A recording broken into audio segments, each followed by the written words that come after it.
The Mariners are back in action. It's Sunday afternoon baseball at Red Wilson Field in Yarmouth, Dennis. And the YD Red Sox, who lead the Cape Cod Baseball League with a 19-3 record, host the Harwich Mariners, coming off maybe the win of the summer last night. A 3-2, 10-inning, extra innings walk-off thriller.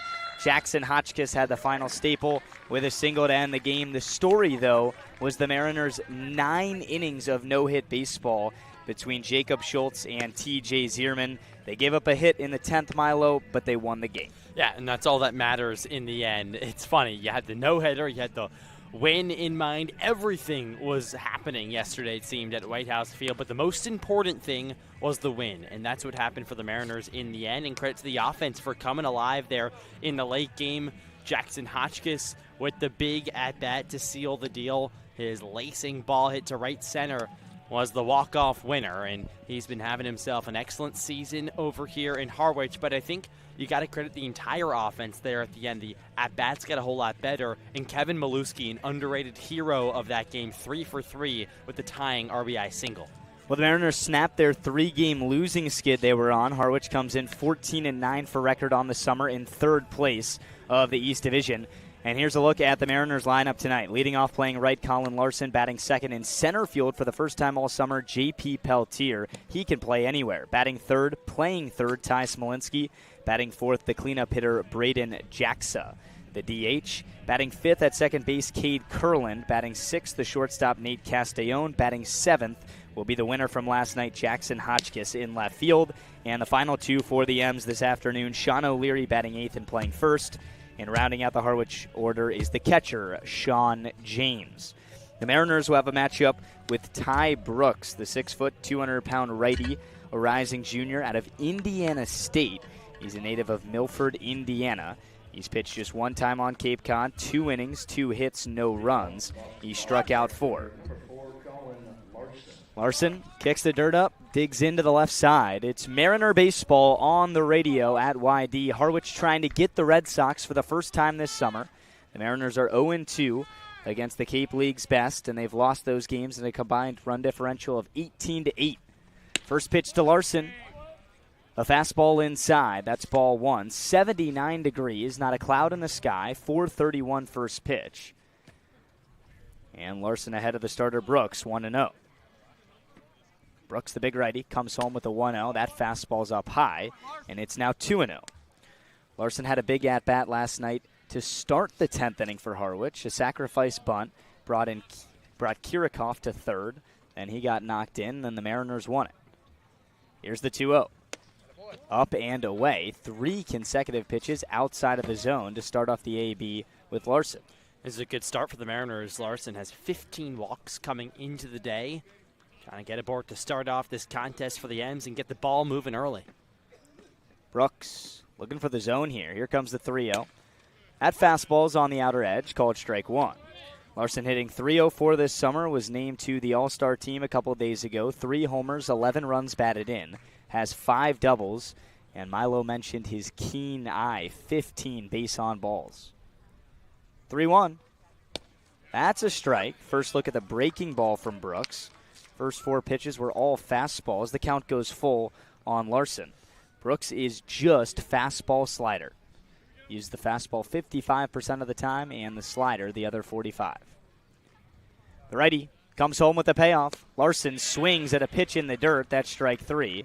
And he tried to run down to first, but the pitch did not hit the dirt, so he's out no matter what. 1 up, 1 down on the punch-out. A nice bounce back from Brooks in that at-bat. Yeah, that's impressive right there. I mean, it seems like he's going to fall behind and possibly a 4-pitch walk to Larson. But all of a sudden, a couple strikes and then Colin with an off-balance swing on a pitch downstairs. Brings up J.P. Peltier.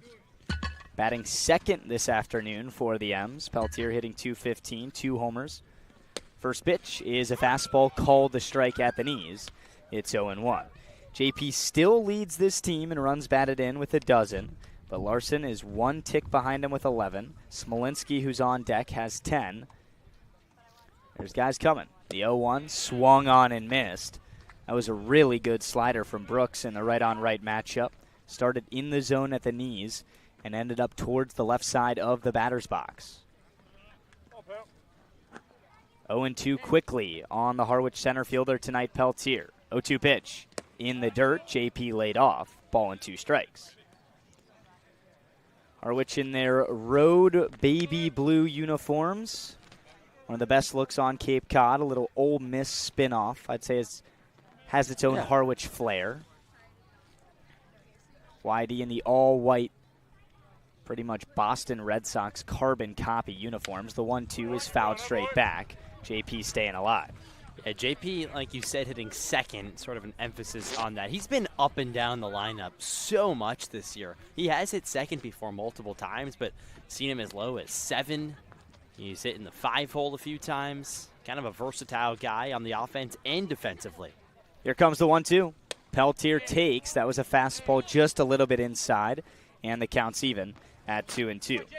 Calling balls and strikes tonight will be the home plate umpire Anthony Lazito, and Will Bowers at first with Keith Peterson on third. 2-2, 1 out, nobody on, top of the first in YD.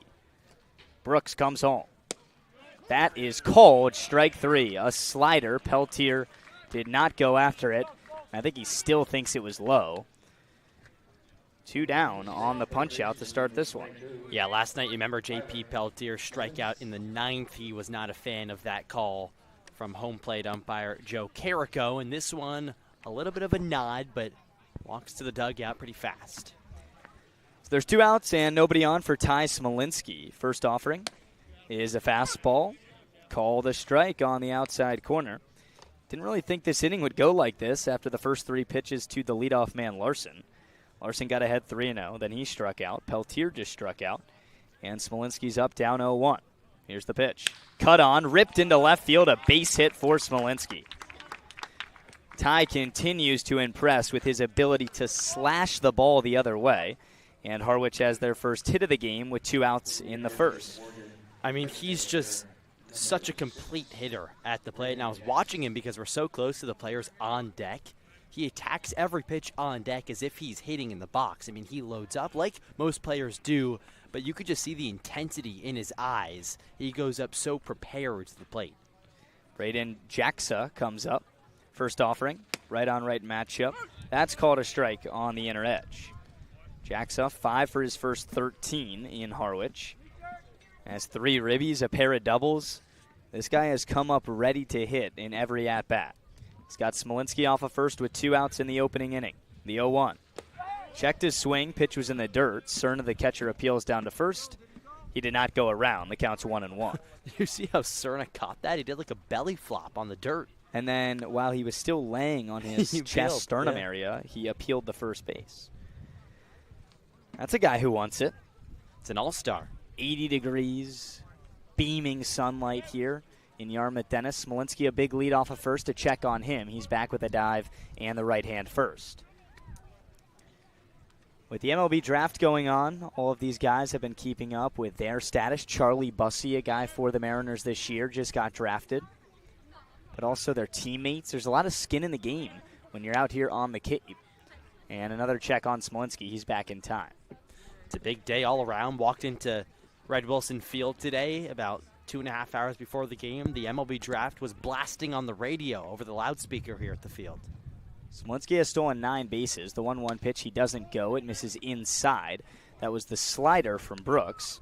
It's now 2-1, the Harwich DH ahead. Talked about the just fastball slider combination. The fastball comes in at 92, the slider at 81. Another check on Smolinski. Brooks is really worried about Ty, and he's got good reason to be. Smolinski stole 2 bases last night. That gets him up to 9 stolen bags in 10 attempts on the summer. And with 2 outs, maybe a good time to run. He goes. 2-1 pitch, cut on, bouncing ball up the middle. It gets through into center field. Jaxa a hit. Smolinski goes for third. The throw in, not in time. And a hit and run up the middle works to perfection. Harwich has runners on the corners with Cade Curlin coming up. Yeah, Jaxa, another guy that just puts the ball in play. In fact, in his first 14 at-bats with the Mariners, he has put the ball in play every single at-bat. Does not have a strikeout or walk nor hit by pitch so far with the Mariners. So, I mean, he puts the bat to ball, and a nice piece of hitting there. And now he's got 6 hits in those 14 ABs. He's at first, Smolinski's at third, Cade Curlin the hitter. Harwich on the corners with 2 outs in the top of the first. Right-on-right matchup with the starter Brooks, his first start of the summer for YD. First pitch. Curlin takes a breaking ball outside. It's 1-0. Chance here to get ahead of YD. The last time these two teams met, it was a domination. YD had 16 hits. They beat the Mariners by 9, and they led wire to wire. 1-0. Curlin swings, fights it off foul. The count's even at a ball and a strike. Okay, Curlin's someone that's trying to get the bat going just a little bit here. Average in the low 200s. He was 1 for 5 yesterday. Make that 1 for 4. He had an intentional walk all the way back in the 10th. That game just had everything. Unbelievable game. And the Mariners are trying to bring some of that juice from the win last night into today against the number 1 team on Cape Cod, YD. Ball and a strike on Curlin. 2 on with 2 out. Here comes the pitch. That's outside with the heat. It's now 2-1. Curlin hitting .211 on the summer, 4 runs batted in, 3 doubles. But Milo, we haven't seen him run into one in quite some time. Yeah, he does have a 3-run home run so far this season, 3 of his 4 RBIs, but he has that capability. 2-1 offering. Cut on, jam shot foul over the Harwich dugout. That lands on top of the YD snack shack here down the first base side. It's now 2-2. Deuces wild in the first inning. 2 on, 2 out. 2 ball, 2 strike count on the Harwich second baseman. The dugout getting into it early on. Brooks set on the hill, working from the stretch. Here comes the 2-strike pitch. Swing, line drive into right field. Souders chased it down. A head-high catch, bordering the warning track on a ball that was laced on a line drive in his direction. And the Mariners strand 2 on a pair of 2-out singles in the first inning. We're headed to the home half. The YD lineup coming up, and the Mariners starter Brady Miller when we come back on the radio.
The Mariners have nothing to show for a 2-hit first inning.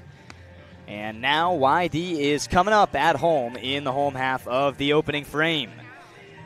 Let's take a look at the YD lineup tonight. Leading off, playing second base out of UCLA, Phoenix Call. Batting second out of Stanford, the center fielder Brock Kettleson. Hitting third, and an all-star in the Cape Cod Baseball League coming up, Jake Souders, the Mississippi State transfer, in right field. The cleanup hitter is the first baseman out of Ole Miss, Brady Dallimore. Batting fifth will be the shortstop out of TCU, Lucas Franco. Batting sixth, the all-star catcher, transferring to Alabama, Mateo Cerna. Batting seventh will be the Georgia Tech DH, Caleb Daniel. And hitting eighth for YD, Alec Blair, the Texas A&M transfer in left field, and it will be Ty Menolfi, the Boston College third baseman, hitting last for the Red Sox. Red Sox are managed by Scott Pickler. And another battle between him and Steve Engler, two guys who have been out here for over 25 years. Scott Pickler is the first ever manager north of 600 wins in the Cape Cod Baseball League. And Brady Miller is the starter tonight for the M's. The 6'5", 210 lefty out of Boston College. He's from Harwich. Takes the hill for the third time this summer. He's pitched 3 innings of scoreless baseball. First offering, left on right matchup. Fastball misses outside. It's 1-0 on Phoenix Call. Miller lengthy, he's got good stuff. A 5-pitch mix. He can really mix it up. Fastball, changeup, cut fastball, slider, curveball. Here comes the 1-0. That's a breaking ball. Falls down the middle. Taken. Called strike one. Evens the count. Call hitting 169, 5 ribbies, a double and a triple. He's doing the leadoff duties today for the home Sox. Here comes the 1-1.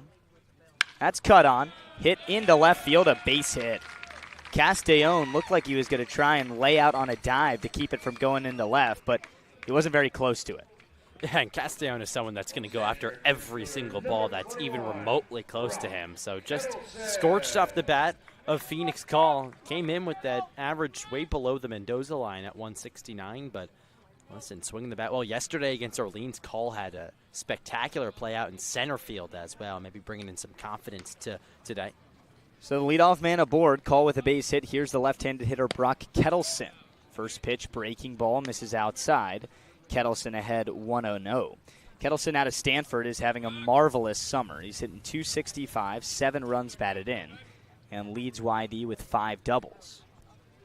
Left-on-left matchup. Miller comes home with the 0-1, swing and a foul tip, caught by the catcher James. It's 1-1. Kettleson does not get cheated. He releases the bat with his back left hand and follows through with just that right. Pretty swing in the lefty box. Miller looks at the runner at first, now throws that way. Back with a dive is Call. Phoenix Call has attempted to steal 8 times this summer. It's gone his way 5 of those 8 tries. Good hitter in Kettleson up. Ball and a strike, nobody out, 1 on. Bottom of the first, no score. 1-1 pitch, way outside. Catcher James had a lunge for that one, and Miller's behind 2-1. Hot one today at Red Wilson Field. Also no lights. This is one of those ballparks in the Cape League. So the 4:30 start. Not too many people here. 2-1. Up high and in.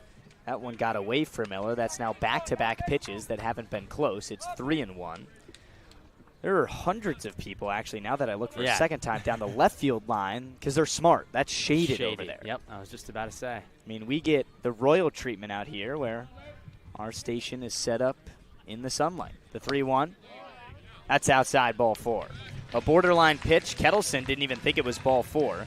He hesitated, and that's our first walk of the game. YD has runners on first and second with nobody out. Right fielder number 27, Jake Souders. That walk is our first free pass of the game, presented by Cape Cod Community College. Go to Cape Cod Community College for free. Every program, no tuition or fees for those that qualify. capecod.edu/free for more. First pitch, spiked a slider. It gets away, and both runners advance. Call now up to third, Kettleson to second. There's nobody out in the first inning. And Jake Souders is ahead 1-0. Actually, that hit him. He takes first base, and the bases are loaded with nobody out for YD. Yeah, not a good start for Brady Miller. That one was close. Couldn't really tell if it hit him. But, listen, the YD Red Sox are going to take bases loaded with nobody out, and they hit better than anyone with runners in scoring position. A .335 clip this season. Bases loaded. Brady Dallimore, the cleanup hitter. First pitch, swing and a miss at a high fastball. Good sign for Brady in Harwich. He gets ahead 0-1. Miller in his 2 innings has not surrendered a run. 3 innings. He also has not surrendered a hit. The hit to kick off the game to Call was the first one. Here's the 0-1. That's called a strike. A good breaking ball clips the back door in the left-on-right matchup. And Miller gets ahead of Dallimore 0-2. Souders at first, Kettleson at second, Call the lead runner on third. Miller steps off, shakes off a couple pitches, and now gets the one he wants. Looking for a punch-out, just looking for that first out defensively of the game. The 0-2, that's up high, taken. It's now 1-2. Dallimore has had a monstrous start to this summer. He was here for a while, but not playing because of injury. He's 10 for his first 28 with 3 doubles and 3 runs batted in. 1-2.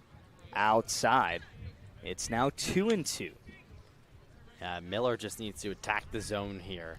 I think if you get to a 3-2 count, it's real dangerous here early on in this game. Punch the zone. Wind blowing in from left field.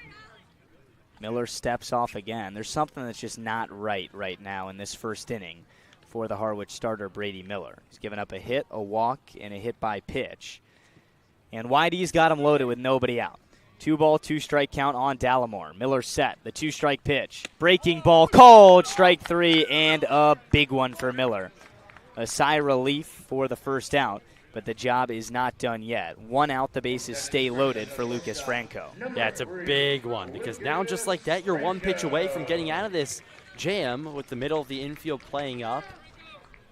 Double play ball would be massive.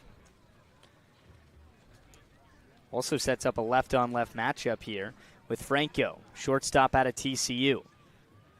First pitch. Check swing on a pitch way outside. He did go around. It's 0-1. Miller can really mix you up. He doesn't use one of his 5 pitches more than 35% of the time. The fastball is used 34% of the time, the changeup at 30%, the cutter at 27%. 0-1. This one swung on. That's in the dirt too, and missed. It's quickly 0-2 on Franco. He has a real open stance, Franco, just like lunged out in that lefty box. His front foot is almost at the front of the box, and the back foot is almost at the back line. Here comes the 0-2. In the dirt, James blocks it. And it stays in front of home plate. Ball and 2 strikes. James looks back, call to third base. Quentin Coates in the Harwich dugout standing up. He hasn't played the last few days, but a leader on this team. Gives a couple claps, points at Miller. There's a big spot here in the bottom of the first. Ball and 2 strikes, 1 out, bases juiced. Here comes the 1-2. Cut on, ground ball, softly hit up the middle. Castellona spinning throw to first. Not in time. It gets away from O'Leary. 1 is in. Here comes the second run on the throwing error. And 2 score on a hit for Franco and then a throwing error from Castellona at short. And advancing from first to third is Jake Souders. Franco at first base. It's 2-0 YD in the first. Yeah, you thought that it could have been a double play ball, but then it just started veering away from Castellon. That would have been an awesome play. He turned through, but it got under the glove of O'Leary right there. Just didn't have enough behind the throw. It got under the glove of O'Leary, was offline of the bag. O'Leary could have probably just surrendered the hit and blocked the ball if he would have left the bag. That's not here nor there. Runners on the corners, 1 out for Mateo Cerna. First pitch, he bunts it right back to Miller. Miller's only play is to first. The run scores from third, and Cerna does his job. It's 3-0 YD. Souders comes home to score. Franco into second base. I mean, just small ball to perfection right there from YD, and that's Mateo Cerna. He's hitting .333 this season, 3 home runs and 8 RBIs. He's the starting catcher for the East in the All-Star game. And he just laid down a bunt, a little squeeze bunt, get the run home. It was a beauty, too. Caleb Daniel steps in, runner at second, 2 out. First pitch in the left-on-left, called a strike at the top of the strike zone. Daniel hitting .212, 10 runs batted in, though. He's been really good with runners on base. And Milo just mentioned, YD has been as a unit, .335 with runners in scoring position. 0-1. That's outside. Ball and a strike. So Franco will get a RBI for his single that brought in 2. The other one won't be earned as the throwing error is going to get put on Castellon. It's 3-0 now. 1-1. Slider misses away. Now 2-1. Harwich is in a hole early right now, and YD doesn't want to be done just yet. 3 already in this first inning. The first 3 runs that Brady Miller has surrendered this summer on Cape Cod. 2-1. Swung on, high fly into left field. Hotchkiss battling the sun. It's playable, and he makes the grab. A first inning where 7 YD Red Sox come to the plate. They score 3 on 2 hits and strand just 1. An error from the Mariners as well. It's 3-0 Red Sox. We're going to the second on the Mariners Radio Network.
Top of the second here in Yarmouth. Dennis. YD puts up a 3-spot in the first inning.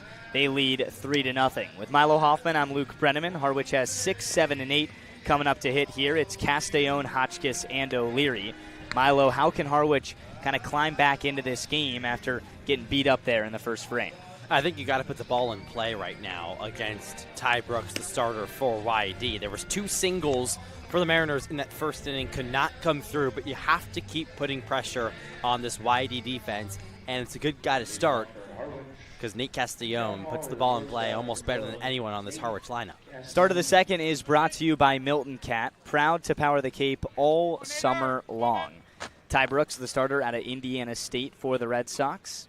He climbs the hill, now toes the rubber, a right-on-right matchup with Castellone. He kicks and deals. First pitch, fastball down the middle, called strike 1. Castellone, another all-star for Harwich, .350 for average, 5 runs batted in, and a double. He hasn't been here all too long. Here comes the 0-1. Castellone cuts on, hits it hard, deep into left field. Blair on the chase up to the track, and he caught it into his chest. He trapped the ball with his glove onto his jersey for the running catch on a line drive from Castellone. That's the first out of the second inning. That was scorched off of Castellone's bat. I thought there was a chance of that getting out, but Blair, like you said, that awkward catch kind of pinned it against himself like a wide receiver. That's the first out of the inning, and it brings up the big Jackson Hotchkiss, the walk-off hero last night. Here comes the first pitch. Hotchkiss takes a fastball low. He's ahead 1 ball and no strikes. Hotchkiss already up to 10 runs batted in this summer. Still feels like he just got here. Here's the 1-0. That skips in the dirt. It's now 2-0.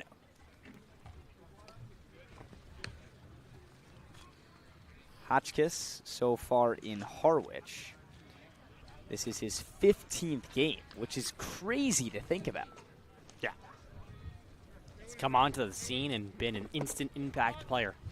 Well, he plays every day is the thing. He never gets days off. 2-0. That's taken just a little bit down low. It's now 3-0. Hotchkiss is such a presence in the right side batter's box. 6'4", big bat, doesn't really bend his knees. Kind of stares you down. 3-0. That's outside. A 4-pitch walk to Hotchkiss, and the Mariners have a 1-out base runner in the second. Sean O'Leary coming up to hit. That's a good at-bat from Hotchkiss right there. I remember yesterday after the game, he talked about staying calm at the plate, staying calm when he's on deck, making sure that he's grounded and is seeing the ball well, and right there, that was a perfect example of just that. Brings up the first baseman out of UMass Lowell, Sean O'Leary. O'Leary's hitting 8th today and playing first for the M's. Check on Hotchkiss before the at-bat starts. He's back diving. O'Leary has been a day on, a day off in the Harwich lineup. Can play first, can play third. First offering. That's down low. Now 5 consecutive balls. A majority of them have been low, 4 of the 5. And Ty Brooks may be battling a little something control-wise here in the second. Right on left matchup. O'Leary waits the 1-0. It's in the dirt. A good pick from Cerna. Hotchkiss ran on a delayed steal, and he does that better than anyone in this league. That's his 6th stolen base of the summer. He's in there safely. Yeah, he was bolting for the bag there and has to adjust his socks after that slide into second base. Great pitch to run on. Just a breaking ball that was going to skip in the dirt. You could tell about halfway down from the hill to the plate. And Hotchkiss in scoring position at second with 1 out. Here's the 2-0. O'Leary takes down low. That's 7 consecutive balls from the starter Brooks. And O'Leary can smell first base with Sean James on deck. O'Leary had that walk-off walk against Chatham a few nights ago. 3-0. That's down the middle. Now 3-1. Colin Larson got ahead 3-0 to start this game, and Ty Brooks battled back and struck him out in that at-bat. It's now 3-1 on Big Sean O'Leary. Harwich down by 3, top of the second inning.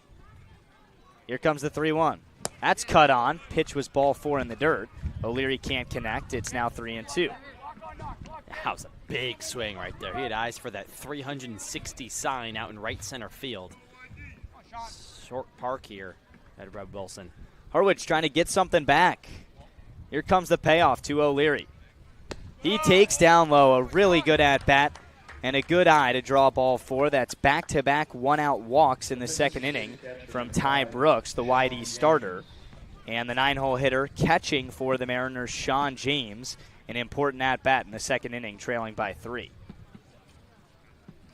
Right now you just want to try and put the ball in play if you're James. Last inning, the Mariners, after having those 2-out runners aboard, Curlin did smoke the ball to right field, but it was an out in the end. Right now, a big chance for James. Meeting at the mound, Mateo Cerna really talking to the starter, Ty Brooks. Cerna has been here since day 1. I was thinking before the game, it's got to be somewhat unique because every team has guys going out. They also have guys coming in. And YD is doing something extremely special right now, 19-3 for record. It's got to be a fun challenge to try and get everyone acclimated to we win every day as the culture. All right. First and second, 1 out. Harwich down 3. Sean James, the hitter. Here's the first pitch. Cut on, bouncing ball to third. Manolfi lost it, and everybody's safe. He tried to short hop it, and it just stuck straight into the dirt next to the third base bag. Good hustle from Hotchkiss to get to third base. In air on the YD third baseman, and Harwich has him loaded with 1 out, and Colin Larson coming up. Yeah, Manolfi tried to step on the bag and then throw across for the double play on Sean James because he had the force. But he took his eye off the ball, looked at the bag, and then the ball went trickling away from his glove. Big spot here in the top of the second. Bases loaded, 1 out. Harwich down 3. Colin Larson, the hitter. First pitch, swinging, ground ball to short. Franco, only play at first. He made it. Scoring from third is Hotchkiss. Both runners advance to second and third. An RBI ground out. Harwich is on the board. It's 3-1. Yeah, you'll take that. Colin Larson is a good runner, so it would have been real tough right there for Franco to turn the double play, and he knew right off the bat. So just take the out, but also I think you'll take the run if you're Harwich. A base hit ties the game now if it's in the right position to score Sean James from second base. Harwich down 3-1, 2 in scoring position with 2 down. Here's J.P. Peltier. Brooks comes home. First pitch, Peltier takes a called strike, and the Harwich dugout thought it was a good leave. Looked a little low. 0-1 on Peltier. Larson's RBI ground out now ties Peltier with a dozen runs batted in. That's the team high this summer. 0-1. Good take on a slider in the dirt. It's now 1-1. Can Peltier regain his sole possession of the team leader in runs batted in? He's got a good 2-out chance here. Smolinski on deck if we get there. O'Leary at third, James at second. 1-1 pitch. Peltier cracks one up the middle, a diving play from second, and Phoenix Cole just robbed the Mariners of a 2 RBI hit. It would have tied the game, and I mean that was the hardest hit ball of the afternoon. But what a play from Cole up the middle. Right now Peltier is just smiling in the Mariner dugout. A line out to second to end the inning. Credit to Cole. Harwich gets 1 back after a rough first inning. It's 3-1. We've played 1.5 at YD. Cape Cod Baseball League.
Harwich trails YD on the road 3-1. It's the start of the bottom of the second on the Mariners radio network. A one-run second inning, you get something back, but it could have been more. J.P. Pelletier was robbed of a game-tying single on a line drive laced up the middle, but the second baseman for YD, Phoenix Call, made a diving stop to save the day for the Red Sox. It's 8-9-1 coming up for the Sox. It was a 2-hit, 3-run first inning. Alec Blair, the tall left-handed hitter, transferring to Texas A&M, digs in for a left-on-left matchup with the 6'5" Brady Miller on the hill. Miller toes the rubber, starts from the belt, kicks and fires. First pitch, bunted foul. Blair, it was a late show of the bunt and not a very competitive one. He almost bunted it directly sideways. It's 0-1. Milo, how can Miller bounce back after getting beat up a little bit? I mean, listen, I think Miller attacked the strike zone well for the most part after those first three hitters reached via the single, walk, and hit by pitch. I mean, he has a calmness about him on the mound right now, and he always brings it to the mound. Of course, this is second appearance here at Red Wilson Field this season. He pitched on opening day, just attacking the zone.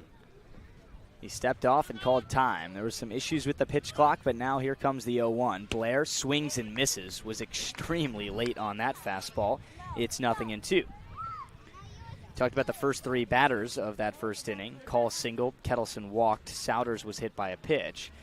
And it was a good point to mention the control did clean up from there. Yeah. Never want to give up two free passes after a leadoff hit. 0-2. Up high, Blair takes the fastball. It's now 1-2. Blair starts his college career at Oklahoma. That was this year. He went there to try and play basketball and baseball. Didn't really work out for him. So now he's transferring to Texas A&M, primarily focused on baseball. 1-2 pitch, called strike three. A beauty of a breaking ball in the left-on-left matchup fans Blair. And the two-way basketball baseballer walks back to the dugout as the first out of the home second. He just walks like a basketball player. He's got sort of that slow-moving saunter. Little strut. Yeah, he's tall, 6'6". You know, everyone pulls up to the basketball court. You got that little limp. Little limp. Yeah. The Hooper walk. The Hooper walk. Left on left with Manolfi. One out, nobody on. Bottom two. First pitch is high. Miller can't believe it. A sarcastic grin for Brady. He's down 1-0. Manolfi, out of Boston College, a teammate of Brady Miller's collegiately. This is a cool battle here. 1-0. Up and in, a fastball. Manolfi ducked. Now he grabs some dirt, wipes it on his hands.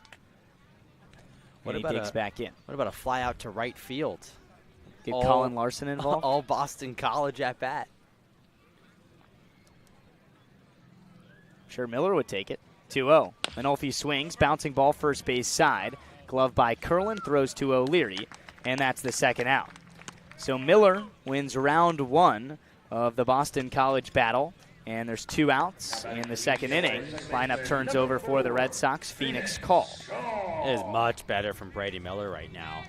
He knew he had Blair on the ropes and punched him out, and then just pitching to soft contact with Manolfi. Phoenix Call has been the player of the game for YD so far. Had that diving play to end the top of the second inning, singled and scored his first time up in the first. First offering. Breaking ball right down the middle, taken for strike one. Harwich defense tonight, Hotchkiss left, Pelletier in center, Larson in right, Smolinski at third, Castellone at short, Kurland at second, O'Leary at first. The 0-1. Outside, gets past the catcher, Sean James. It's a ball and a strike. You look at this YD lineup, and it is one of the cases when you're 19-3, the stats do add up to the success. Just about every guy has, multiple runs batted in. A few are in double digits. YD doesn't have two of their all-star position players even playing in the starting lineup today. Here comes the 1-1. Call takes a fastball upstairs. It's now 2-1. Harwich is in third place of the East Division. They're a game and a half behind Brewster, who's in second at 15-7. The 2-1, swing and a miss. Miller went back to the high fastball. Call swung at it this time. Couldn't connect. And our daily reminder that all three teams in the top three of the East are better than the league leaders Bourne Braves in the West by 3 games. That doesn't matter.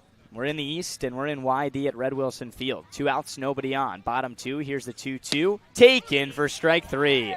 A pair of strikeouts for the Harwich starter, Brady Miller, in a 1-2-3 second inning.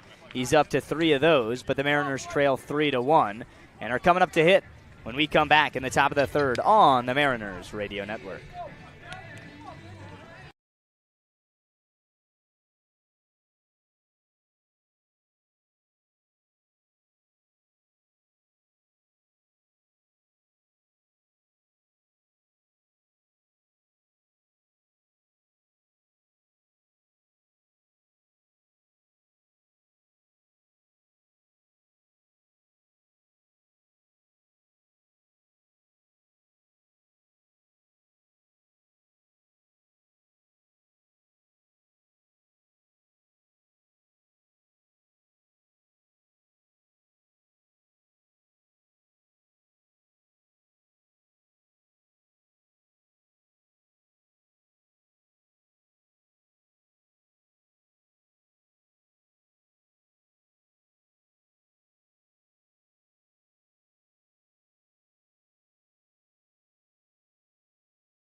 We've played 2 innings between the YD Red Sox and the Harwich Mariners. YD leads 3-1. We're back here at Red Wilson Field for the second time this summer. Harwich trailing by 2 has 3, 4, and 5 due up in the top of the third. That's Smolinski, Jaxa, and Curlin. Smolinski and Jaxa both singled their first time up in the Harwich 2-hit scoreless first inning. See if they can capitalize the second time through. The starter for YD, Ty Brooks, is right back out there. He's gone 2 innings of 1-run, 2-hit baseball. Right on left matchup. Smolinski digs in. Brooks gets set from the belt, kicks and fires. Opening pitch, ground ball, right side, that sneaks through into right field for a base knock. Smolinski wastes no time, gets a first pitch, and his second base hit in that many tries so far this afternoon, the leadoff man aboard in the top of the third. I mean, he just goes up there searching for what he wants. He gets it, and he takes advantage every single time. That guy is a bad dude in the batter's box. You can feel his confidence. He's got some swagger, and the Harwich Mariners have speed at first base with the 6'6" DH out of Oregon, Jacksaw, at the dish. First pitch. Jacksaw takes a breaking ball called a strike. It's 0-1. Smolinski ran in the first inning with 2 outs. It was a hit and run. Jacksaw had a single, and the Mariners got him on the corners. Smolinski has stolen 9 bases this summer. 0-1. Outside with the heat. It's a ball and a strike. I've always wondered, Milo, you see a lot of these guys, like the starter Ty Brooks, that are just fastball slider. The old school sinker slider. And there's so many guys that find success doing it. But now that's the second time through. Can the Mariners get to Brooks? Check swing at the 1-1. Appeal to first. They say you win. Have a pretty good angle down here on the first base side field level. But Will Bowers said that Jacksaw went around. And the Harwich DH tonight is down 1-2. 1 on with nobody out. 3-1 Red Sox lead. Check on Smolinski, back with a dive. I think the rare thing that you see is starters with the fastball slider combo. A lot of the times, like, high leverage relievers will come in, closers with just the fastball slider. As a starter, who Brooks isn't necessarily, they have more of an arsenal. 1-2. Swing and a miss, strike 3. He went to the slider there. Jacksaw bit on a pitch away. And that is the third punch out of the afternoon for the starter Brooks and the first out of the third.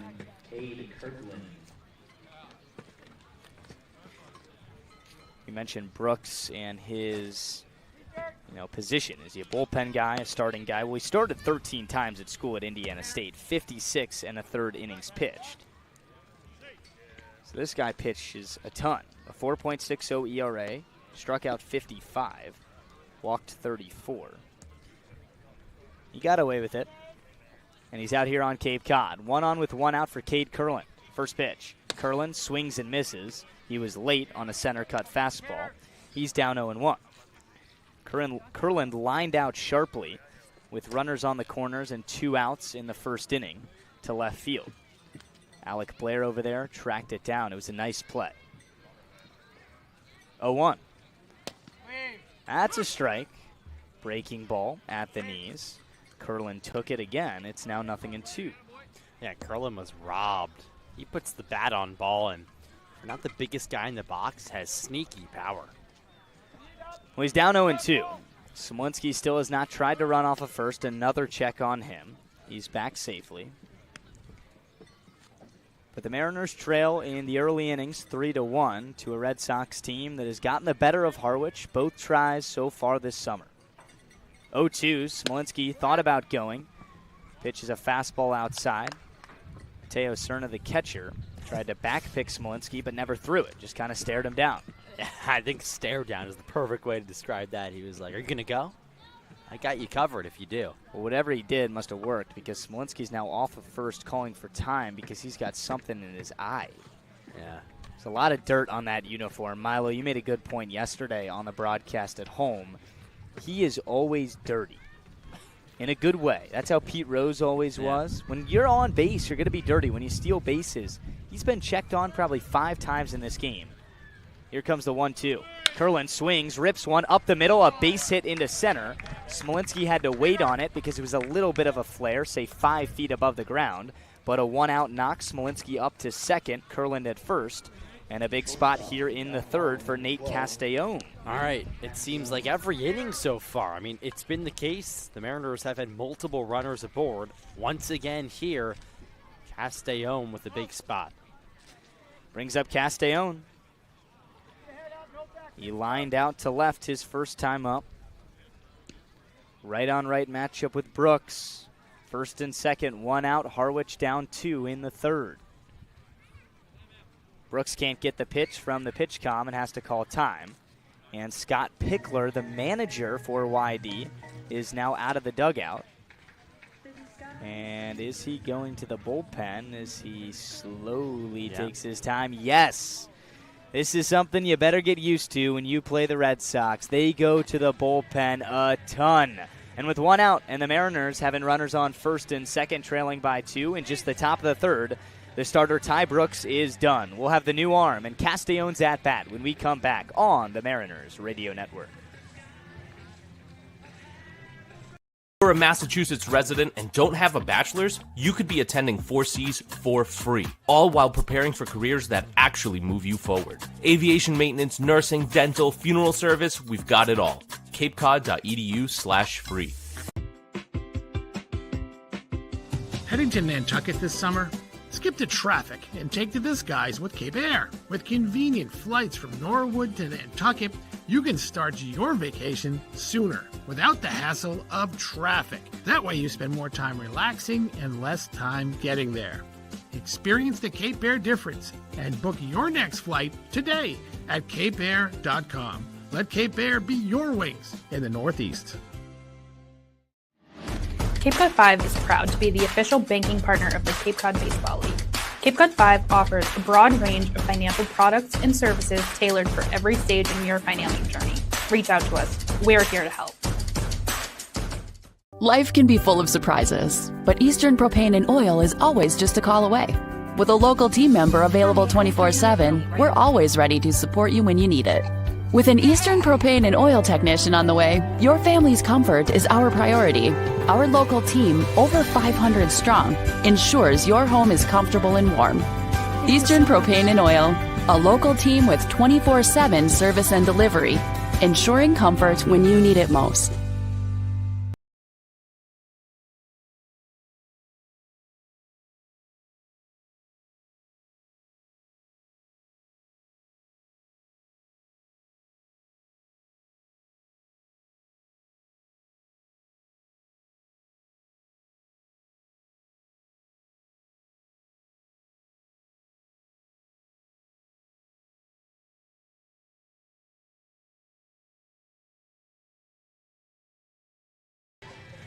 We've had an exciting start here at Red Wilson Field in Yarmouth Dennis. The Red Sox lead the Mariners 3-1. It's the top of the third with one out.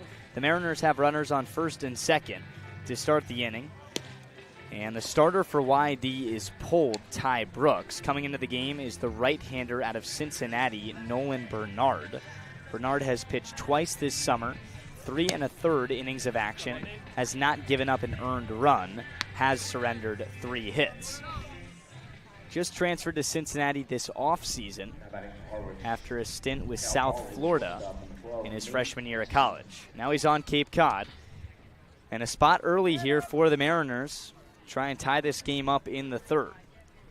Nate Castellón, the hitter, a right-on-right matchup with the new arm Bernard. Bernard stands at 6'2", 220 pounds. Comes home. First pitch, grounded the other way, and it gets past the first baseman, Dallimore. That's going to be an error. Coming home is Smolinski. He scored from second base. The ball ricocheted off the first baseman, Brady Dallimore, went into shallow right. The second baseman, Call, had to go get it, and Smolinski with the heads-up base running to go score. It's 3-2 on the air. The Mariners have him back at first and second with just one out, and the oh-so-dangerous Jackson Hotchkiss at the plate. Now, it looks like they're going to give that a hit for Nate Castellón right there, so he'll take it. Maybe a play that Dallimore would say he has to make. That's a summer ball hit. Right on right with Hotchkiss. First pitch. That's called a strike. Dive into the stats a little bit. I mean, that I'm not going to argue it. Sure, it's a hit, but it's the 5th hit of the game for Harwich, whether it's 4 hits and 2 errors for YD. The Mariners have had a lot of base runners in these first 3 innings. Hit here could tie it. Curlin dancing off second. The 0-1 offering inside. It's now 1-1. Curlin the lead runner at second. Castellón at first. One already in with 1 out on 3 singles in the third. Hotchkiss walked his first time up, but this is his first look against Bernard out of the pen. 1-1. Inside. It's now 2-1. Credit to the Mariners for sticking with this YD Red Sox team here through the first 3 innings, and after giving up the first 3 runs of the ball game. Scored in each of the last 2 frames and still trying to tack on more here. Feels like Harwich has outplayed them. They've out-hit them 5-2. Hotchkiss. 2-1. Swung on, high fly foul down the right field side. Big at-bat here. I mean, this is the red-hot Mariner hitter. He won the game last night, put one in the gap the other way with 2 on and 2 out in a tie game in the 10th inning. It was a payoff pitch. He got a fastball and did not miss it. It's 2-2 now. Bernard from the belt comes home. Hotchkiss swings and just caught a foul tip. He's staying alive. Yeah, good swing from Hotchkiss. Just caught a piece there in the box, and this is what good hitters do. You stay alive in 2 strike counts. Bernard is fastball, sinking fastball, changeup, curveball, a 4-pitch mix. His 4-seamer comes in at 93, the sinker at 90. Changeup and curve, low 80s. 2-2 again to Hotchkiss. Swing and a miss, strike 3. Got a letter-high fastball, and it was too hot to handle. The second out of the third comes on a Bernard punch-out to Hotchkiss. That's the first out Bernard has gotten in 2 batters out of the pen, and Sean O'Leary. It's now up to you with 2 on and 2 out, trailing by 1 in the third. O'Leary walked his first time up. And Bernard calls time because he's not getting the pitches. PitchCom intern runs out onto the field. And now everyone's meeting. Cerna's there, the home plate umpire's there. Bernard is calling all the shots, saying what's wrong. But Milo, this feels like an opportunity for Harwich, and with Hotchkiss striking out, you're still alive here with O'Leary, but a lot more pressure on Sean O. Yeah, I mean, this is a big improvement for the Harwich offense. They've been struggling over the last week or so, and now they're putting the ball in play. Already have 5 hits today, just through 2 2/3 innings. And yeah, O'Leary walked his last time up on a very good at-bat. So trying to do the same here. A good at-bat for Sean O is the goal. He's been the man when it comes to 2-out RBI situations. I'm a big fan of him in these spots. 6 of his 8 runs batted in have come with 2-out base hits. Another one here could tie the game. Bernard set on the hill. The pause. And the pitch. That's inside, ball 1. Big breaking ball that time from the righty Bernard. Missed down and in. O'Leary grabs the collar of his bat. Big deep breath. And he digs back into the left side. Bernard from the stretch. Here's the 1-0. Before that, a check on Kurland at second base. Whether it's been the pitch comm issues or Bernard giving up that single to Castellón, he doesn't look too comfortable on the hill right now. Well, Antsy, his jersey's a little big. Very antsy. He's wearing 34.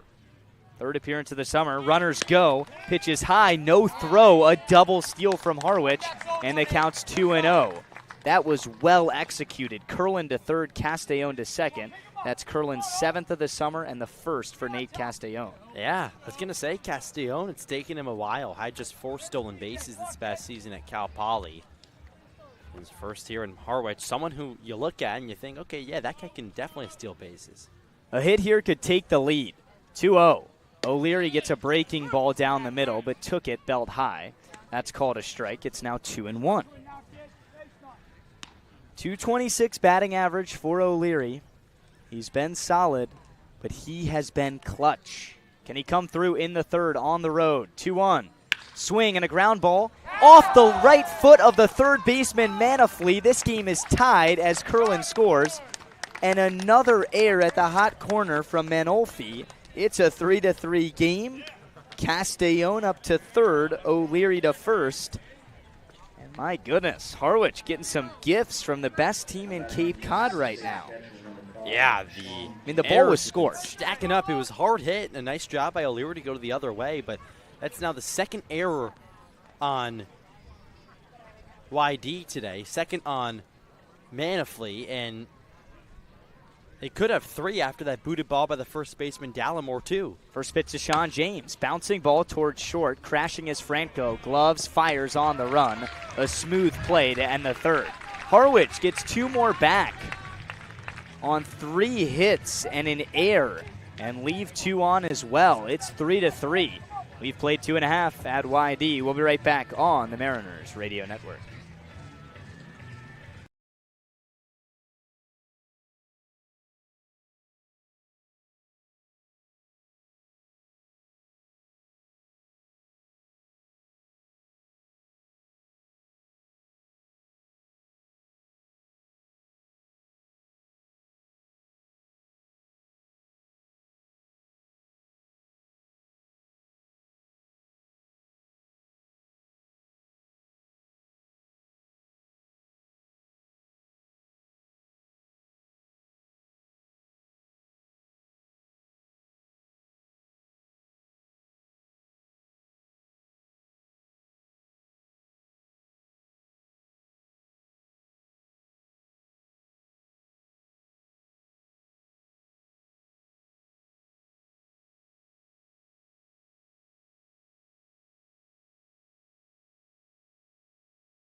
We're back here in Yarmouth, Dennis. And the Harwich Mariners, after trailing 3-0 in the first inning, have scored 3 unanswered runs.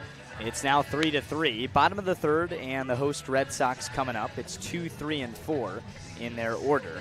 The starter for Harwich, Brady Miller, back out there. Had a tough first inning. Of course, the 3 runs on 2 hits. But a 1-2-3 second was inspiring.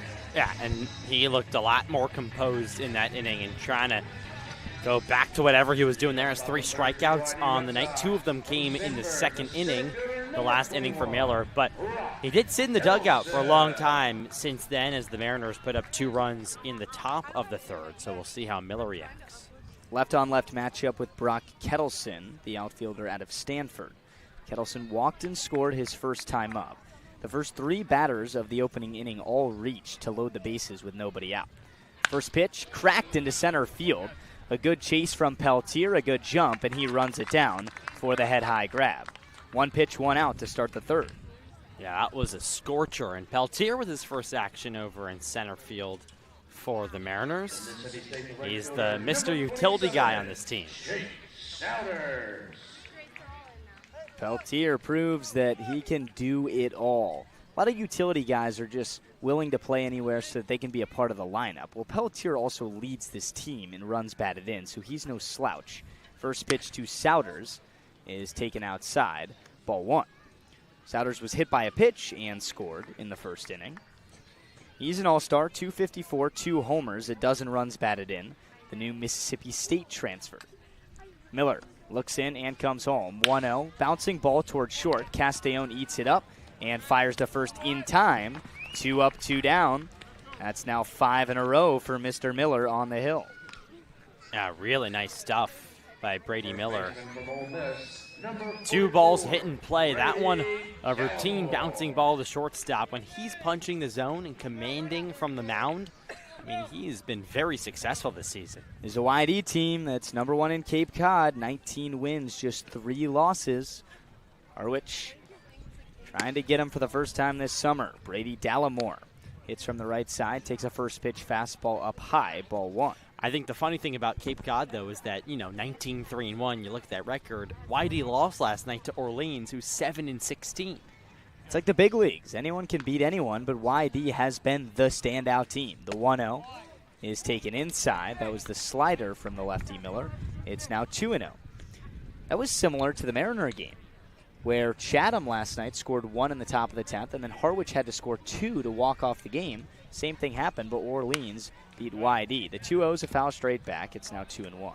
Yeah, it was an odd feeling for the Mariners because there was a point in that game in the 10th, after they tied it, where they couldn't lose. They were either winning it or it was a tie.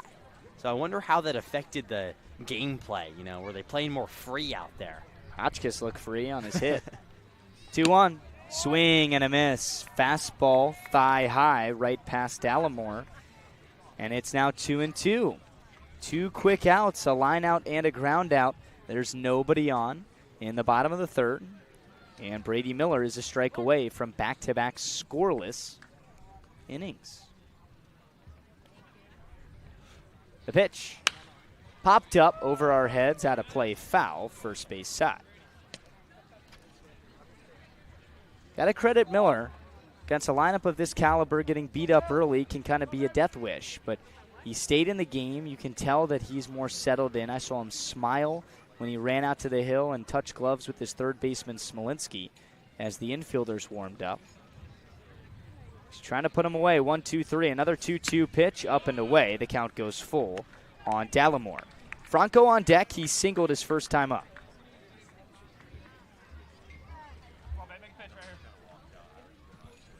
Can hear Hunter Dilworth, the Mariners pitching coach. Payoff pitch. Swing and a miss. A nasty breaking ball for Miller.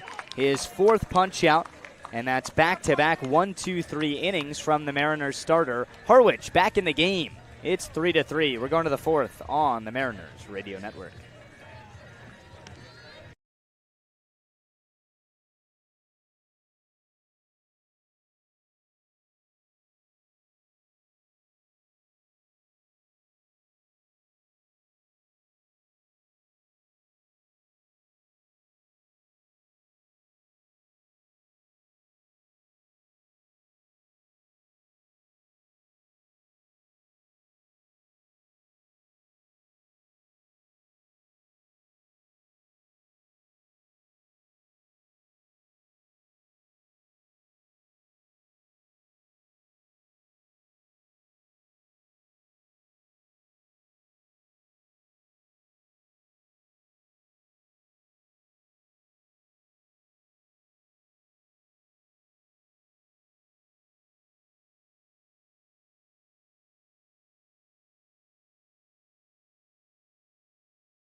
Welcome back to Red Wilson Field on a beautiful Sunday afternoon. It's 76 degrees here in Yarmouth, Dennis. And a reminder that Eastern Propane and Oil is proud to recognize our hometown heroes throughout the Cape. If you are active duty military, a veteran, police, fire, or EMT personnel, you are eligible for a discount. We start the fourth as the Mariners have the top of the lineup due up. It's the lefty Larson, righty Peltier, and lefty Smolinski in the frame. And they'll face Nolan Bernard, the reliever on 4YD. The righty who just transferred over to Cincinnati steps foot on the hill. His second inning of relief came in for Ty Brooks, the starter, who went 2 1/3, 4 hits, 3 runs, just one of them earned, no walks, and 3 strikeouts. Bernard brings the glove to his eyes, peers home, kicks and fires. Downstairs with a fastball. It's 1-0 on Larson. So far 0 for 2 for Colin Larson, a strikeout and a ground out to shortstop. Already his third at-bat of the game here, just in the fourth. Here's the 1-0. Swing and a miss. A slider down and in. Larson just over the top of it, and it's 1-1. Good spot here for the Mariners to take their first lead. They've been knocking it around, and Steve Englert said, keep banging it around, guys, in the dugout at the end of the third inning. So the lineup has been hot. They've scored 3 unanswered runs. The pitch comm issues continue, so gives us more time to talk about it. But, yeah, I mean, this is a YD team that has the lowest staff ERA in Cape Cod at a 2.25 clip. And as of now, there's been 2 arms into the game, and Harwich has multiple hits off both of the arms. I think that's the most important part. The last part that you said. 2 arms into the game already.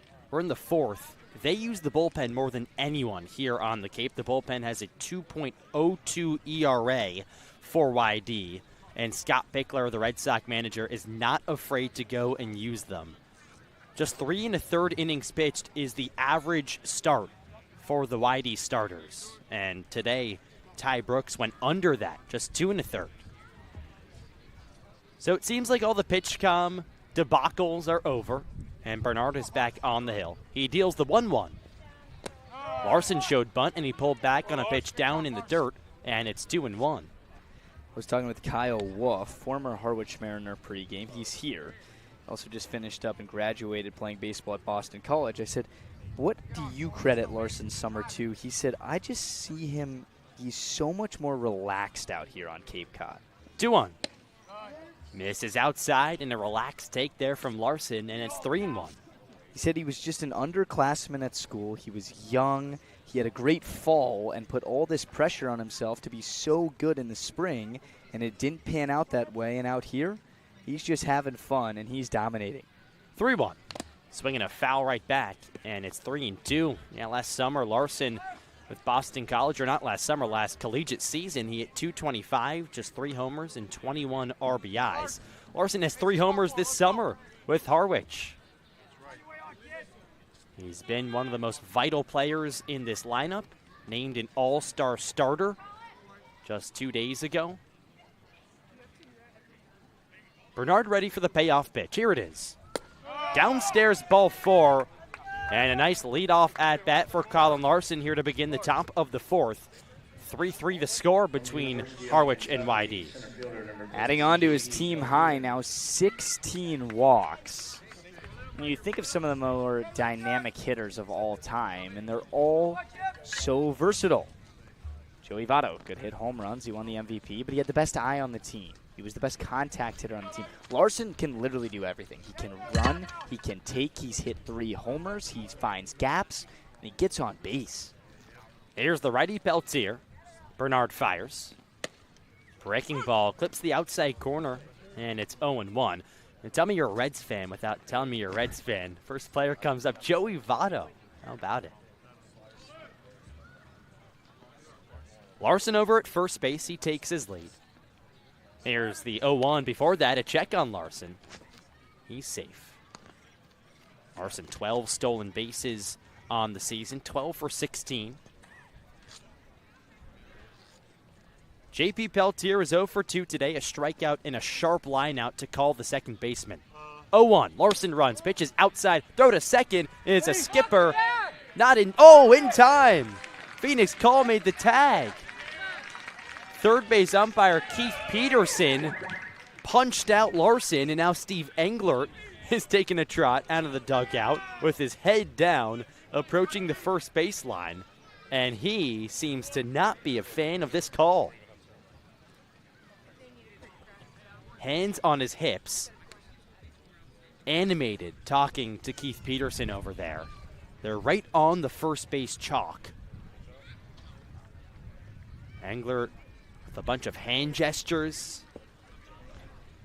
Makes Larson now 12 for 17 stealing bases. He leads the team in caught stealings, but he's second in stolen bags behind Peltier's 13. So he's quick, but maybe he's just not running on the best pitches, and that one there was a true pitch out. We haven't seen that too many times this summer. Yeah, Mateo Cerna stepped out of the box. They knew Larson was going to run. 1-1. Fastball ripped on the ground, but Call is there, gobbles, and throws to first in time. And there's two gone. Phoenix Call has been playing himself an excellent ball game. He made that tag on the Larson steal, but then he also made the diving play on J.P. Peltier back in the second. I think J.P. Peltier wants Phoenix Call to be out of this ball game right now. Well, Peltier wants to hit the ball up the middle. We saw him do it about 5 times in a row in an identical fashion in batting practice, and we're talking about it. They're just shifting Call up the middle. Pitch to Smolinski is a nubbler foul down the third base line. I mean, that ground out there wasn't hit nearly as hard as his line out back in the second inning, but it's still a base hit with no shift. Yeah, Phoenix Call placed perfectly. Now he's playing on the outfield grass over and right. About a foot over there on the outfield grass to the lefty Smolinski. 0-1. Hit high in the air, shallow left center field. Blair, the left fielder, is called off by Kettleson, the center fielder, who makes the play. So Bernard faces the minimum in the fourth after a leadoff walk to Colin Larson. He's thrown out, trying to steal a ground out from Peltier and a fly out to Smolinski. We head to the bottom of the fourth, still tied up at 3 here on the Harwich Mariners Radio Network.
We head to the bottom of the fourth here at Red Wilson Field on a gorgeous Sunday afternoon.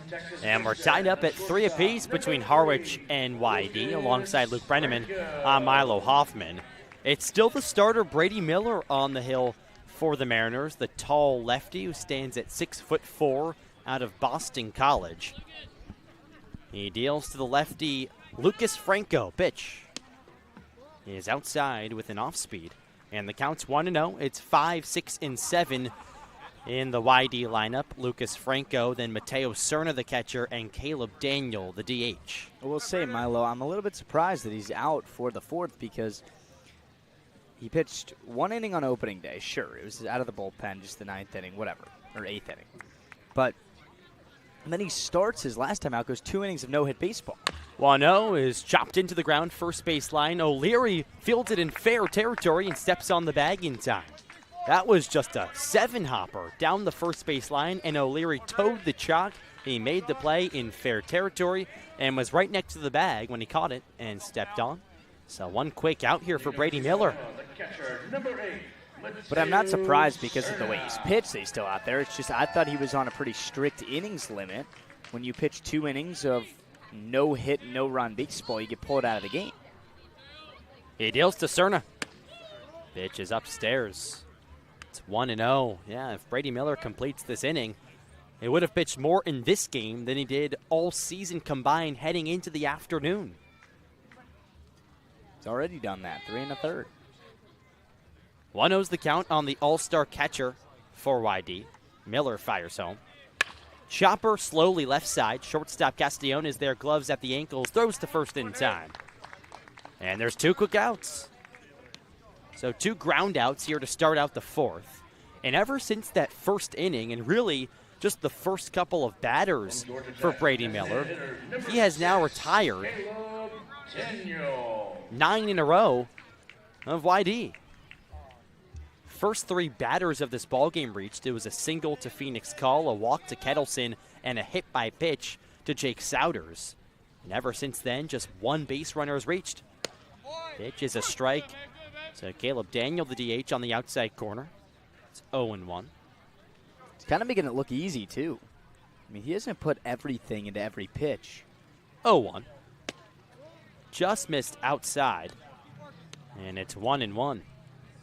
I think that's his trust because he has so many different pitches where he doesn't have to throw his fastball through a wall because the hitters are always on their heels of what they're going to get. 1-1. Down and away. A little slider there that was yanked, and the catcher James had to scoop it up, and Miller takes a few steps off the pitcher's mound, rubs his left arm over his nose, now climbs the hill once again, steps on the rubber. He kicks and fires. Fouled right back, right into the screen here that if you talk to any YD fan, media member, broadcast member, they'll tell you it's MLB screening. I think it's the most hyped up screen in the entire world. It's brand new, by the way. Brand new. I think it's brand new. Might be new. 2-2. Misses upstairs with the fastball, and it's 3-2. Moments like these, Milo, they did not define Trey Williford's start on opening day in this exact inning. 2 outs, payoff pitches with nobody on. You really want to attack. Here's the payoff pitch. Line drive foul down the first base line. Well, that was just a hooker from Caleb Daniel out in front of it. He takes a few steps outside the lefty box. His armor over his right arm and over his right shin, readjusts and steps back. So does Miller on the mound. 3-2, here's the pitch. Ephus got him swinging. Brady Miller with an Ephus pitch on the hill, and he strikes out Caleb Daniel. It's the 5th strikeout for Brady Miller, and he's pitched through 4 here at Red Wilson Field. Still tied up at 3 apiece as we head to the 5th on the Harwich Mariners Radio Network.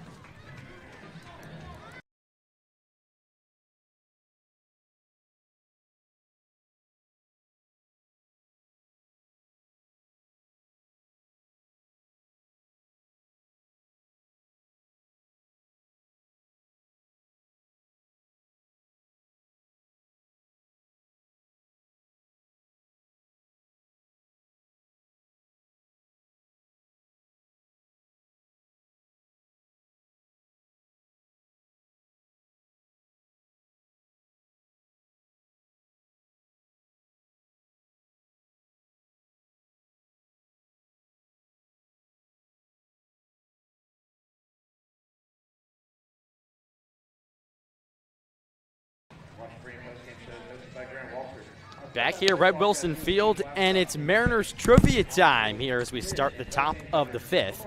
And of course, it's MLB draft time, and the question is how many Mariners, former Mariners, could be any Mariner, got drafted yesterday? So tweet at us, and we'll get you your answer by the 7th inning.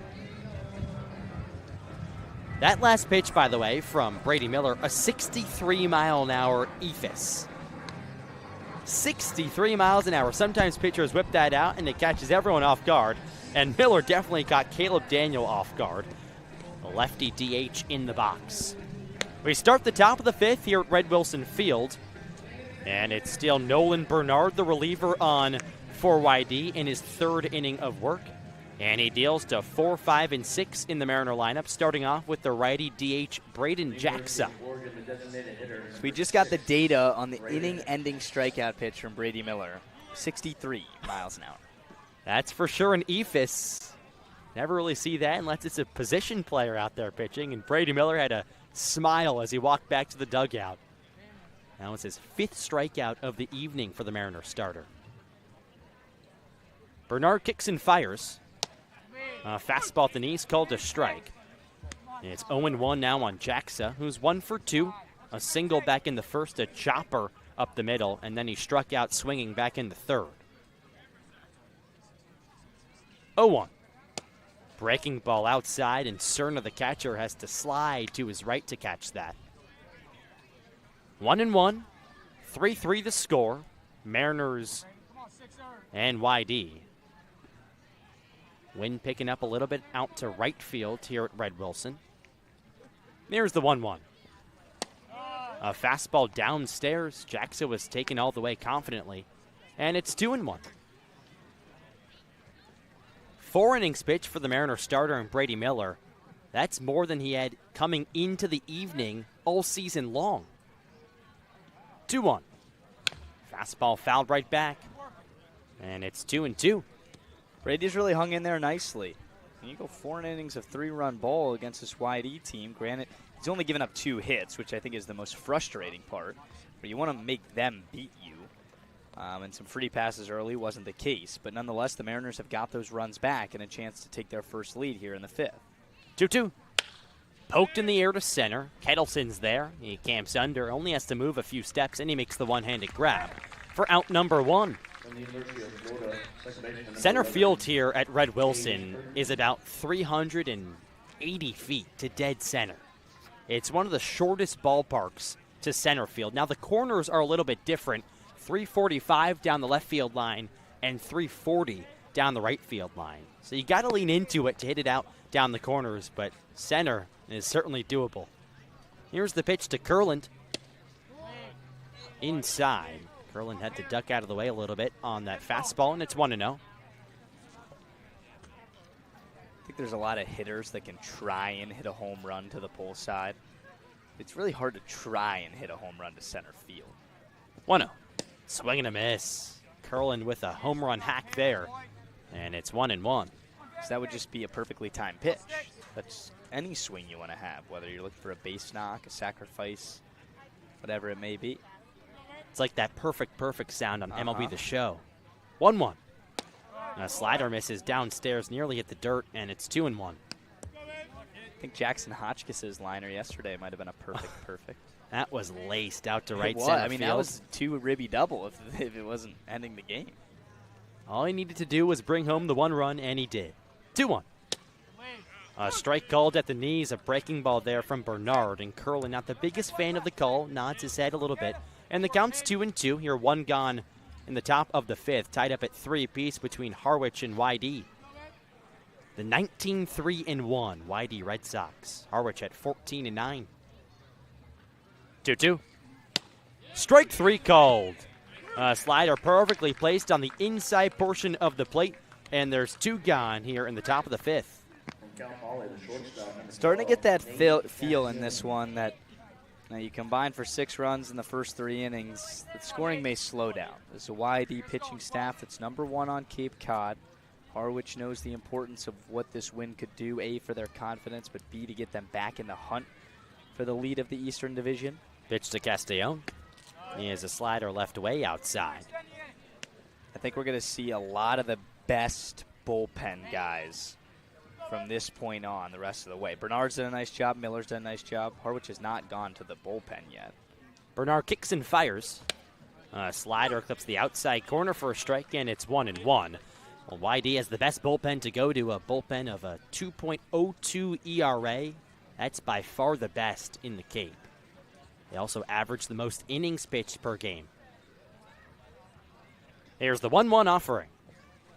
Ripped on a line to center field. Kettleson charges. It plays on a hop, and it gets through his legs and all the way to center field. Castellona run first, goes to second, and a hold on there with a single and a ball that just squeaked through Kettleson's legs over there. So a runner in scoring position now for Harwich in the top of the 5th. That's a third error already on YD. Credit Castellon, 2-out base hit, was going to be a hit no matter what. But now you got a real shot because you have Hotchkiss coming up, Castellon with speed and scoring position, and a single here could give Harwich a 1-run advantage. And you want to capitalize. I mean, how often are you going to play a team like YD and they're going to have 3 errors? You haven't played 5 innings yet. And you add on the fact that it probably should be 4 errors. Yeah, Brady Dallimore had a ball over at first base a couple innings ago that he could probably tell you should make. Here's the pitch to Hotchkiss.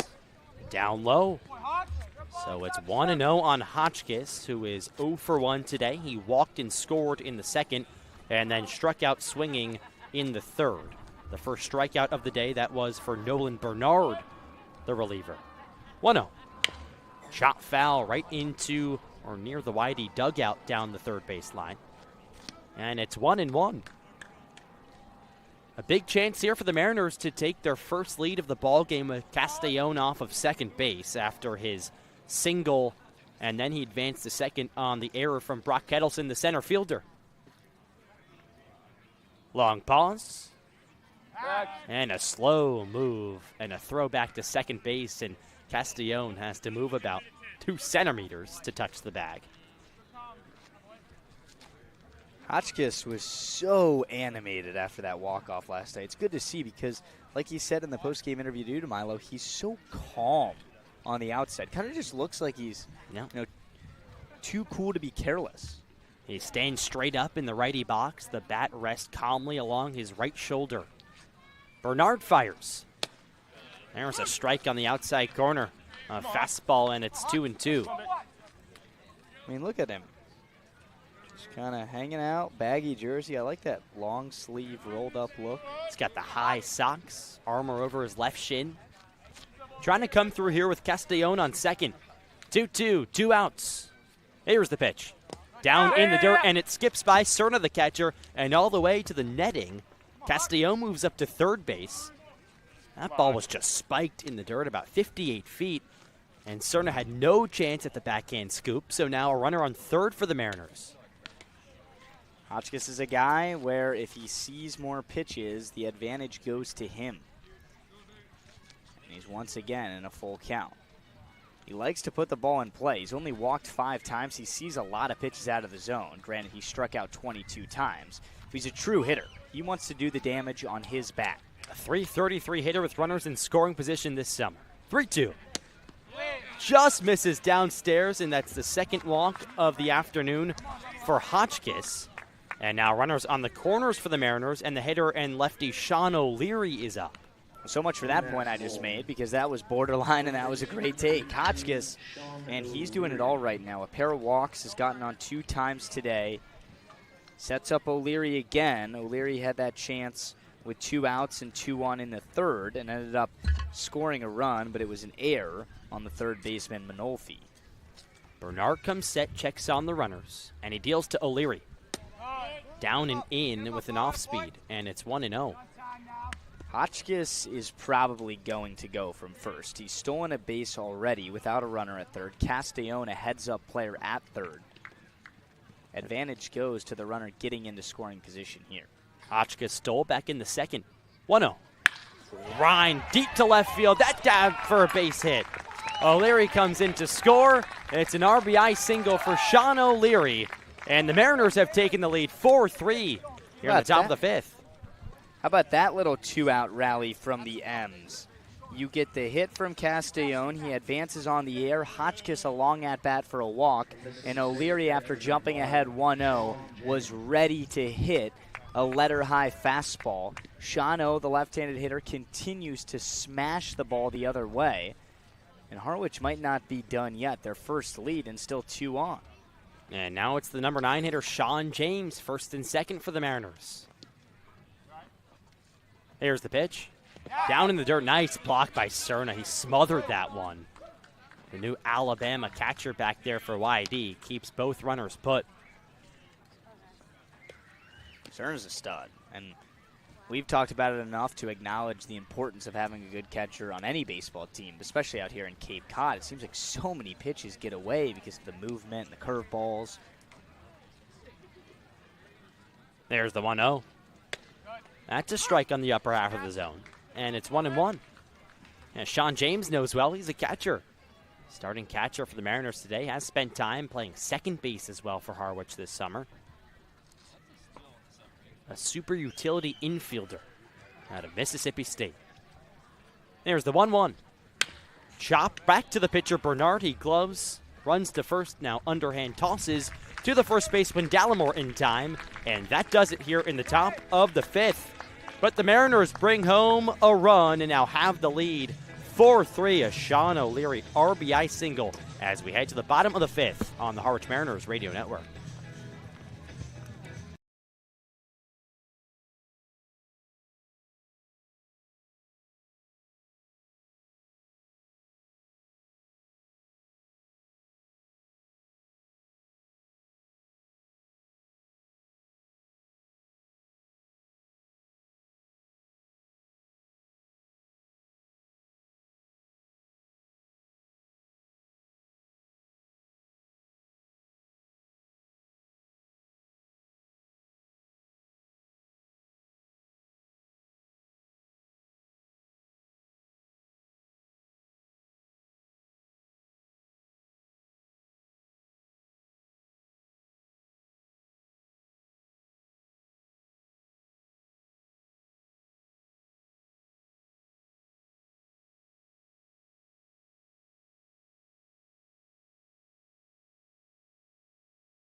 Back here at Red Wilson Field as we head to the bottom of the 5th, and the Mariners now have the lead over YD after the Sean O'Leary RBI single in the top half of the inning. And now a new pitcher on the hill for the M's for the first time this evening. It's Cooper Walls, who's making his first appearance out of the bullpen so far this season. Has started 2 times, pitches to a 12.60 ERA, has given up 7 earned runs in 5 innings pitched, and 6 walks to 3 strikeouts for the new Georgia Bulldog and tall righty who stands at 6'5", 225 pounds. Mariners are out-hitting YD so far today, 7 hits to just a pair for the Red Sox. And all 3 runs for the Red Sox came via the first 3 batters of the ball game. Phoenix Cull, Brock Kettleson, and Jake Souders all the way back in the bottom of the 1st. Miller comes out of the game, handing the ball to Walls, retiring the last 10 Red Sox to come to the plate. You want to keep this offense suffocated while you have him. I know it's a new pitcher and a tough task, but while they're quiet, keep it that way. Harwich has a lead for the first time in the middle innings all summer against this ball club. Walls deals to 8-9-1. He kicks back and fires to Blair. Pitch is inside with the fastball, and it's 1-0. Walls features a fastball, changeup, slider, and cutter. That fastball at around 93 miles an hour. 1-0 is downstairs with the heat, and it's 2-0. Blair's that big appearance in the lefty box. Stands at 6'6", transferring to Texas A&M after playing last season with Oklahoma. 2-0. Swing and a miss. A big hack from Blair, and you can imagine how big that looked. As I just said, the 6'6" frame. He actually went to Oklahoma wanting to play basketball and baseball. 2-1 is outside, and it's 3-1. Blair was a top 100 basketball recruit out of high school and a top 5 recruit out of the state of California. 3-1. Swing and a miss. 3-2. Big fastball. Power on power right there. And Blair takes a few steps outside the lefty box. Looks into the crowd. A couple check swings. And he digs back in. Averaged 19 points a game in high school. Serious. 3-2. Foul down the left field line. Every time he takes a hack, he sort of readjusts his helmet. He takes a long walk outside the box almost every time. He has his sliding mitt that he uses to steal bases with once he gets on in his left back pocket. There's the payoff pitch. A line drive to left field. Hotchkiss moves over, and he makes the grab at the hat.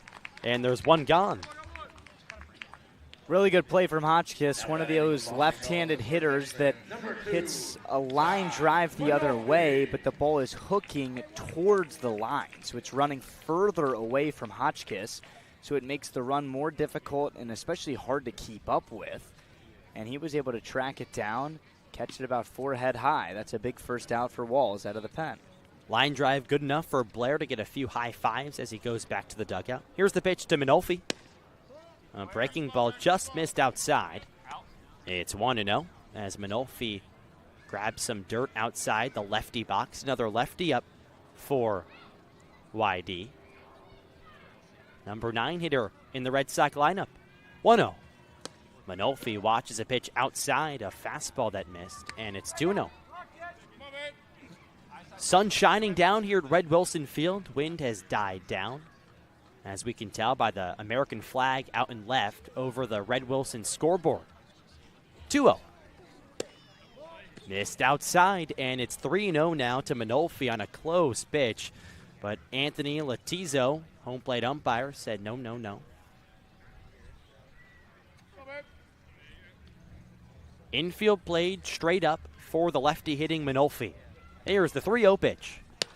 There's a strike on the outside corner, a fastball that pierced through Sean James's glove, and it's 3-1.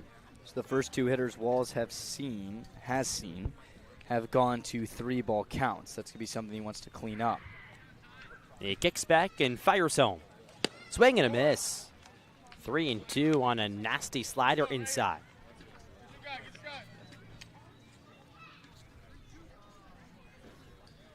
Walls steps back on the rubber, stares down James, the catcher. Set at the belt. And the pitch. Chopper foul off the foot of Minolfi. He takes a lap around home plate. And Latizo, the home plate umpire, going to buy him some time.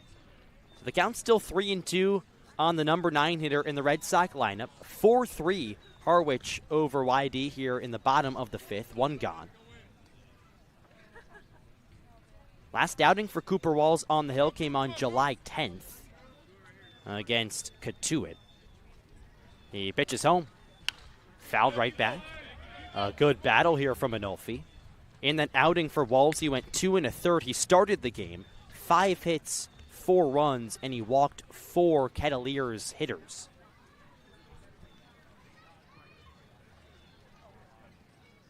Pitch home. Chopper slowly left side of the infield. Smolinski charges, bare hands, but there is no throw. A swinging bunt from Minolfi. It's his first time aboard this evening. And YD has a 1-out runner on here in the bottom of the 5th as they trail 4-3. I think it's a hit either way, but the Mariners were also shifted heavy to the right side of the infield. Ty Smolinski, who's playing third today, came from where Castellone is standing right now and where the typical shortstop would play. So it was impossible right off the bat. You knew it was a hit, but I think one of those spots and one of those balls that even if they were well positioned, he still probably beats out. Dribbler on the infield grass. Here's the pitch to call. He shows bunt, drags it back to the pitcher Walls, who fields and throws to first in time. And Minolfi advances to second on the play. It's the second bunt we've seen from YD so far this evening. And it moves the runner into scoring position here. Now 2 gone in the bottom of the 5th. Yeah, just a situational thing. Call is hitting a $169, while Kettleson is the all-star best RBI guy on this YD team, or at least in the starting lineup today. And trailing by 1 in the middle innings, I think that Pickler is okay with giving his guy a crack at tying this game with a base hit. Lefty Kettleson watches a first pitch strike on the inside corner, and it's 0-1 now to the center fielder and Stanford product. Walls takes a step off the mound. Now he's back on. Comes set. Checks on the runner at second. Long pause, and he fires home. Downstairs, just barely missed with the fastball. James tried to frame it and bring his glove back into the zone. 1-1's the count on Kettleson, who was 0 for 1 today. He walked and scored in the first and then flew out to center in the third. 1-1. Swing and a miss. A big hack from Kettleson. And it's 1-2. That was a good pitch. It ended up in the dirt. One of those breaking balls that starts at the knee. Hitter thinks swing, swing, swing, and then by the time they pull the trigger, that ball has dirt all over it. Kettleson at 6'4", 206 in the lefty box. 1-2. Swing and a miss. A slider down in the dirt, and Kettleson swung over it. So YD strands Timon Olfe over at second base after his single, and we head to the 6th. Here, 4-3 Harwich over YD on the Mariners Radio Network.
What you got? We go to the top of the 6th here at Red Wilson Field as the Mariners hold a 4-3 lead over the Red Sox. And a new pitcher on the hill for YD is Zach Robinson, the righty who stands at 6'1", 185 pounds out of UMBC, making his second appearance on the hill this summer. He pitched 1 inning in his first, allowed just 1 hit and no runs, struck out 2. So trying to build off some of that momentum as he deals to the top of the Mariner lineup, starting with the lefty right fielder, Colin Larson. And the start of the 6th is brought to you by Netting Pro Stadionic. They're the official netting and facility solutions partner of the Cape Cod Baseball League. When it comes to netting and building iconic sports facilities, it's Netting Pro Stadionic, making sports facilities iconic. Robinson kicks back and comes home. A fastball called a strike on the outside corner, and it's 0-1. Robinson already the 3rd pitcher used for YD so far today. 2nd out of the bullpen. Nolan Bernard's day is done. Went 2 2/3, gave up 1 run. 0-1. Line drive to right field, base hit, and it goes all the way into the corner. Larson rounds first. He steams into second with a leadoff double here in the top of the 6th.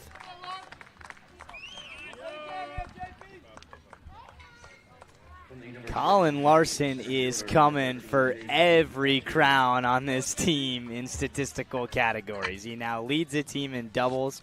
He's up to 11 ribbies with his ribby in the second inning of this one, and he already leads the team in batting average.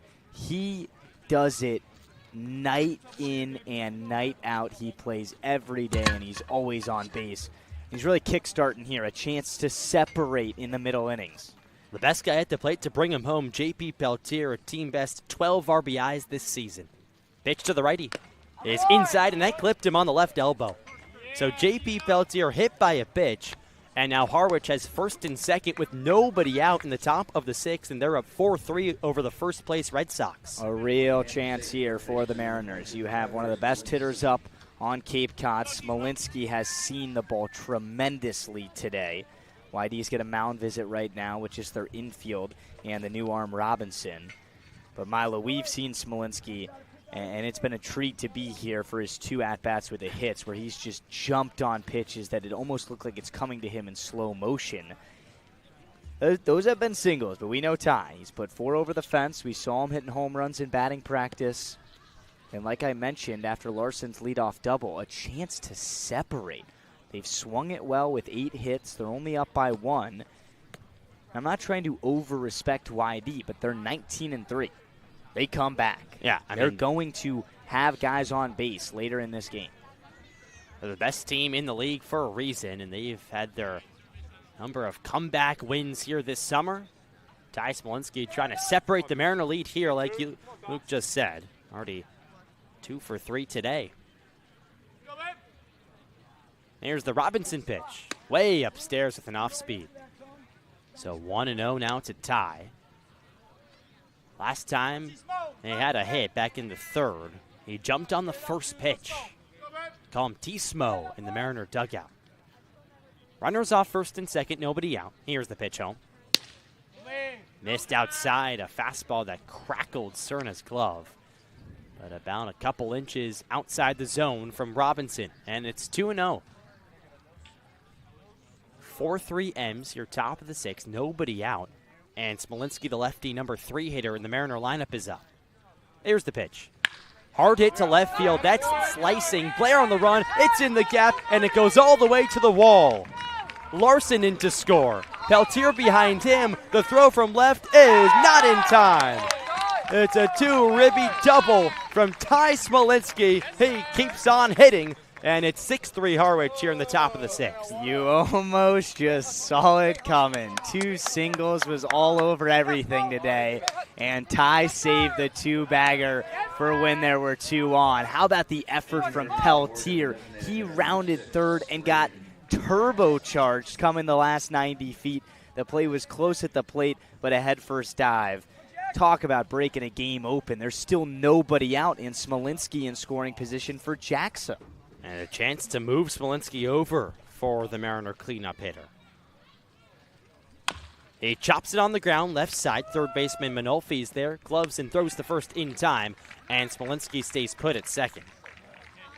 So Jackson hit it straight into the ground. It was a high hop that was dealt with by the third baseman Manolfi. And now it's up to Cade Curlin, the number 5 hitter and righty second baseman for Harwich. Gotta appreciate guys like Smolinski, though. I mean, it's every day. You look at the stats, and everyone's dying for a guy like this on their Cape League team, and the Mariners have a bunch of them, but Smolinski stood out the most. Curlin's been impressive, too. Here's the pitch. Strike on the outside corner. Curlin not a fan of that one. He shakes his head right after it hit Cerna's glove. So 0-1 now on the Mariners' second baseman, who's 1 for 3 so far today. He scored back in the third. Robinson kicks and comes home. Line drive to right field, slicing in the corner, and it's foul. Curlin inches away from a hit and an RBI, but instead he walks slowly back to home plate.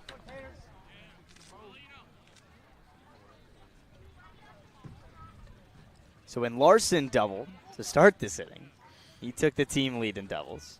Smolinski just got him right back, tied up, and ties all the way up to 12 ribbies on the season. That's the team lead. There's a fight at the top between all the Harwich Mariners. A good fight. A good fight. The best fight you could possibly have. 0-2. Swing and a miss. Fastball right on by Kurland. And there's 2 gone. But that's what good stars do. They elevate everyone else. And you can even look at pro sports and see that. No one really admires the star on a team that never wins. Because that star, maybe it's not his fault, but he's not as uplifting as the other stars that make the guys around them better. And you think the duo of Larson, Peltier, Smolinski, even this guy Castellon, they all challenge each other. And Castellon takes a first pitch strike on the upper half of the strike zone, and it's 0-1.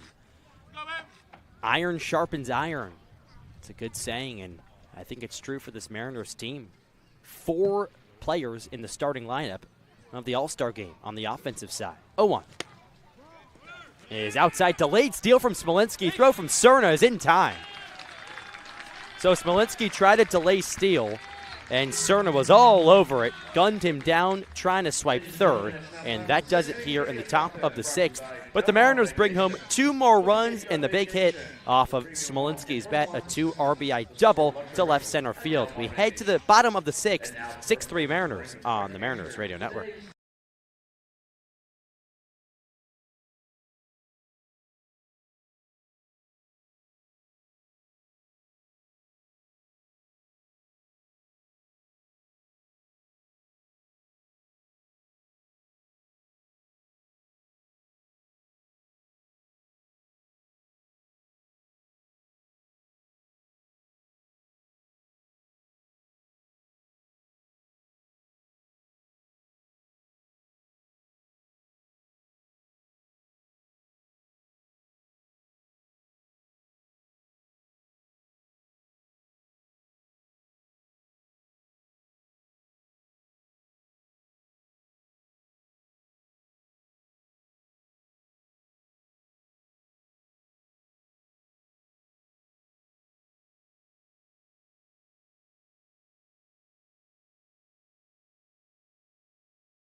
We head to the bottom of the 6th here at Red Wilson Field, and the Mariners hold a 6-3 lead over the YD Red Sox here on a gorgeous Sunday evening. It's a new pitcher on the hill for Harwich. It's Peyton Sosky, who's making his 6th appearance so far this summer.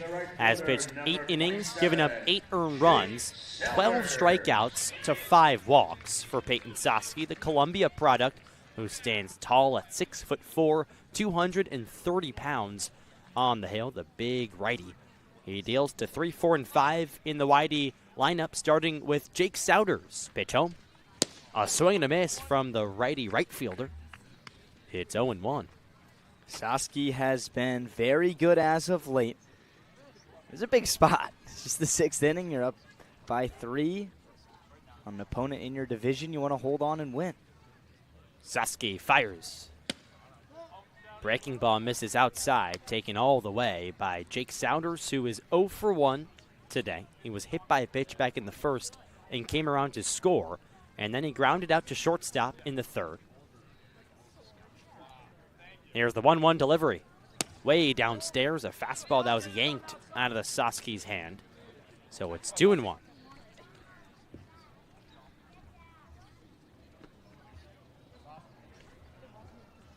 Sosky peers in, brings his glove to his chest. Wobbles, now comes set. 2-1 pitch. Breaking ball left high, and it's 3-1. Yeah, Sosky's last 4 2/3 innings out of the bullpen. That's 2 combined outings. He's only surrendered 1 run. So he struggled at the start of the summer, but he's bounced back in a nice way. 3-1. Fastball misses inside. It's ball 4.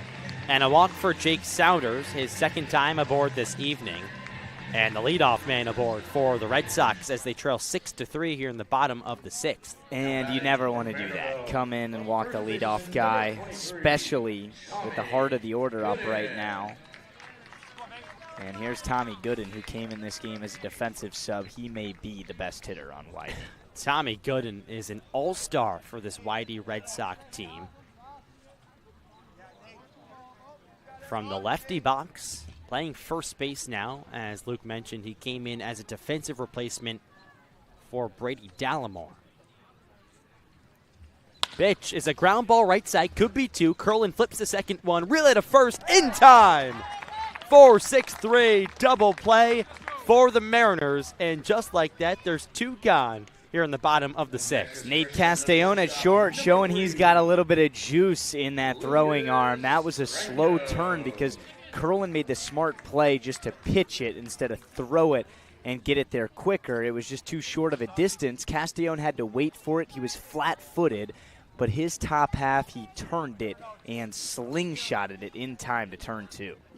Here's the lefty Lucas Franco in the box. Pitch is downstairs.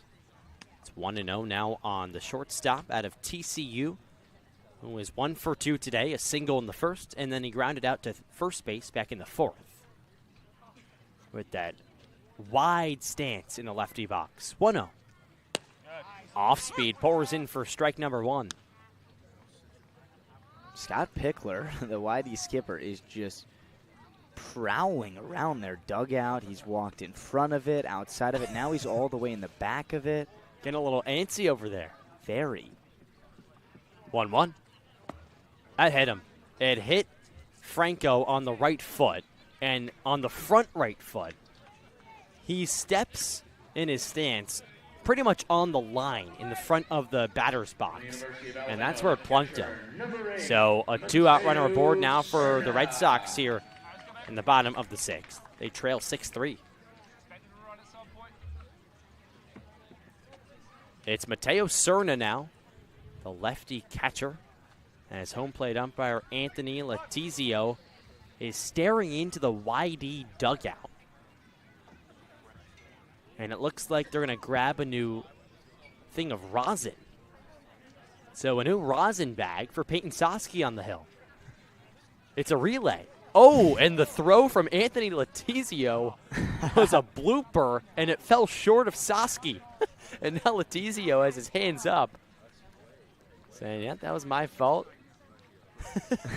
He's laughing, smiling. That was an ephus from the umpire. We've already seen one ephus today. An unsuccessful on the mound. ephus. Unsuccessful. Brady Miller's for the Mariners was successful back in the 4th. Sosky back on the hill, and he pitches home. Fastball, a strike on the inside corner, and it's 0-1 to Cerna. Lefty catcher who's 0 for 2 today. Did have an RBI back in the 1st after he bunted back to the pitcher. Brought home a run. 0-1. Upstairs.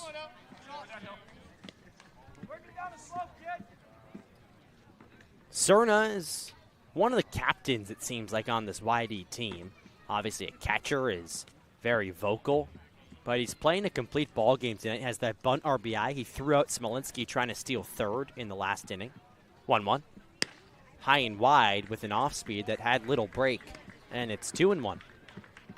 He hasn't been hurt yet, but a walk and a hit batsman, thankfully sandwiched around a double play ball. The control not all the way there in this 6th inning from Sosky.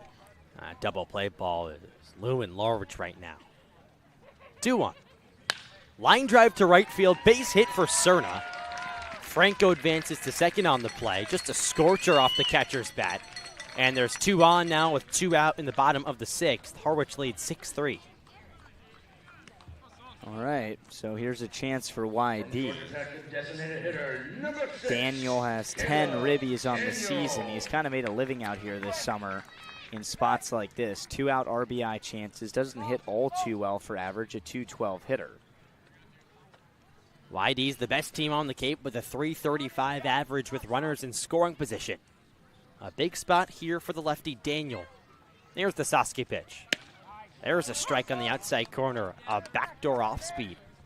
0-1 on Daniel as Sosky does his patented catch the ball from the catcher, stand behind the rubber, stare into center field, and now step back on the rubber. 0-1. Hard hit deep to right field, hooking foul. And it's 0-2, a loud, long strike. Yeah, YD is all over the breaking ball right now from Sosky, but he can't seem to throw the fastball for a strike. So he's gone to the breaking ball more than normal in the 6th inning. Because he's ahead 0-2, I think it gives him more avenues to maybe experiment with, trying to just get one more out. Runners take their lead. Sosky searching for that last out of the inning. 0-2. Swing and a miss. There it is. A strikeout of Caleb Daniel. First punch out for Sosky on the evening. And he works a scoreless bottom of the 6th as the Red Sox strain 1st and 2nd. We head to the 7th. 6-3 Mariners on the Harwich Mariners Radio Network.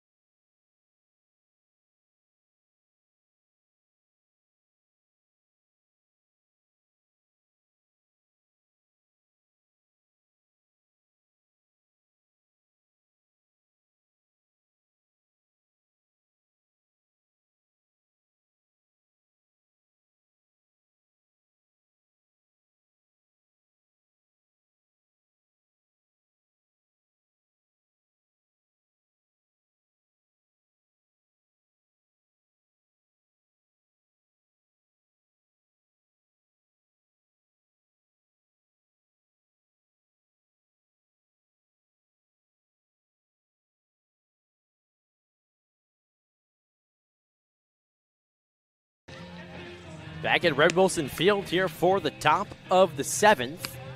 And before, in the 5th inning, we brought up our trivia question. How many Mariners have been drafted in this year's MLB draft? And the answer is 6. That was yesterday, drafted yesterday in the draft. So 6 players drafted thus far, and the draft is still going on today. We head to the top of the 7th here at Red Wilson Field. And it's still the pitcher Robinson on the hill for YD. Zach Robinson, the righty, at 6 foot, 185 pounds in his 2nd inning of relief. In the last inning, he pitched to 2 hits, gave up 2 runs, and struck out 1 Mariner hitter. Zach Robinson deals to 6, 7, and 8 in the Harwich lineup, starting with Nate Castellone, the shortstop. Castellone touches his bat from the righty box. Robinson, the righty, on the hill, kicks back and fires home. A fastball that's called a strike on the outside corner. So it's 0-1 quickly on Castellone. He singled his last time up, also singled in the 3rd, 2 for 3 on the day. Has a run scored as well. 0-1. Breaking ball popped up right field. Sounders is there towards the line. He runs and makes the diving grab, but it's called safe, not an out, as first base umpire Will Bowers signaled that the ball popped out of his glove. It was out of play. No, he caught the ball. See how it's so unique here. If the ball goes more foul than the netting goes, I see. Yep. You can't catch it. Yep. Even if you catch it, or you can catch it, but it's not going to count. And it's interesting because, Milo, I'm sure you remember, YD caught a ball behind their dugout or bullpen in opening day, and it was called an out. 0-2 is upstairs. Castellone was signaling that. Right, he knew. He knew that he couldn't see Souders, and that's a sign that he's out of play. Too far. Yeah. Run through the gate and go into the parking lot, catch a pop. 2-1. Fastball popped up. That's out of play and way out of play. No chance anyone's catching that one. Back behind the bleachers. It does describe to you a glimpse of how intelligent of a baseball player Castellone is, where he would know that that is the rule here. This is his first time playing here. He knows what's up. And he knew Souders was out of play. 1-2. Castellone, hard hit, caught by the first baseman, Gooden. And there's one gone. That was a line drive off of Castellone's bat. And Gooden, his second inning of defense, makes the nice play. You know, maybe they've checked out tonight because Harwich has been gifted 3 errors and questionably a 4th error from YD to get guys on base. But Harwich, I could list you 3 base hits right now. And there's probably more that have been robbed by nice defensive stops. Pitch to Hotchkiss. There's a strike on the outside corner. And J.P. Peltier had that line drive caught by the second baseman, Phoenix Call. Kate Curland had the line drive to right field. That was caught by Souders all the way back in the first inning. Both of those hits that I just said, 0-1, is inside. It's 1-1. Those hits would have brought home a couple of runs. So it's been timely defensive plays by YD so far tonight. But the Mariners are on top 6-3, near top of the 7th. Robinson fires. Fastball slicing down the right field line, drops in for a base hit. It's fielded by Souders, and he throws back in a 2-out, 1-out single for Hotchkiss. And the Mariners are in business here in the top of the 7th. Hotchkiss on for the 3rd time tonight. That thing ate him up, and he was just, lucky to catch it off the handle and it fall into right field. I think it shows you the strength that Hotchkiss has. A lot of guys might just drop the bat here and hit a dribbler down the first base line. Hotchkiss able to shove it down the right field line for a knock. Maybe it stings a little bit in his fingers. He dangles out his arms, takes a lead. Pitch to O'Leary is inside, the first baseman and lefty for Harwich. We're talking about all these things, hard hit balls, hits that have been robbed. Harwich now has 10 hits in the 7th inning. You add all those up, the Mariners have hit the ball very hard tonight. 1-0, O'Leary hits it on the ground to shortstop. Franco's there, tosses to second, one on to first. It's a 6-4-3 double play to end the inning. So not hard hit off of O'Leary's bat, and that does it here in the top of the 7th. 6-3, Harwich still leads it as we head to the bottom of the frame. Stretch time on the Mariners Radio Network. New home edition. Aaron gets his job right.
Back here, Red Wilson Field, as we head to the bottom of the 7th, and the Mariners hold a 6-3 lead over the Red Sox.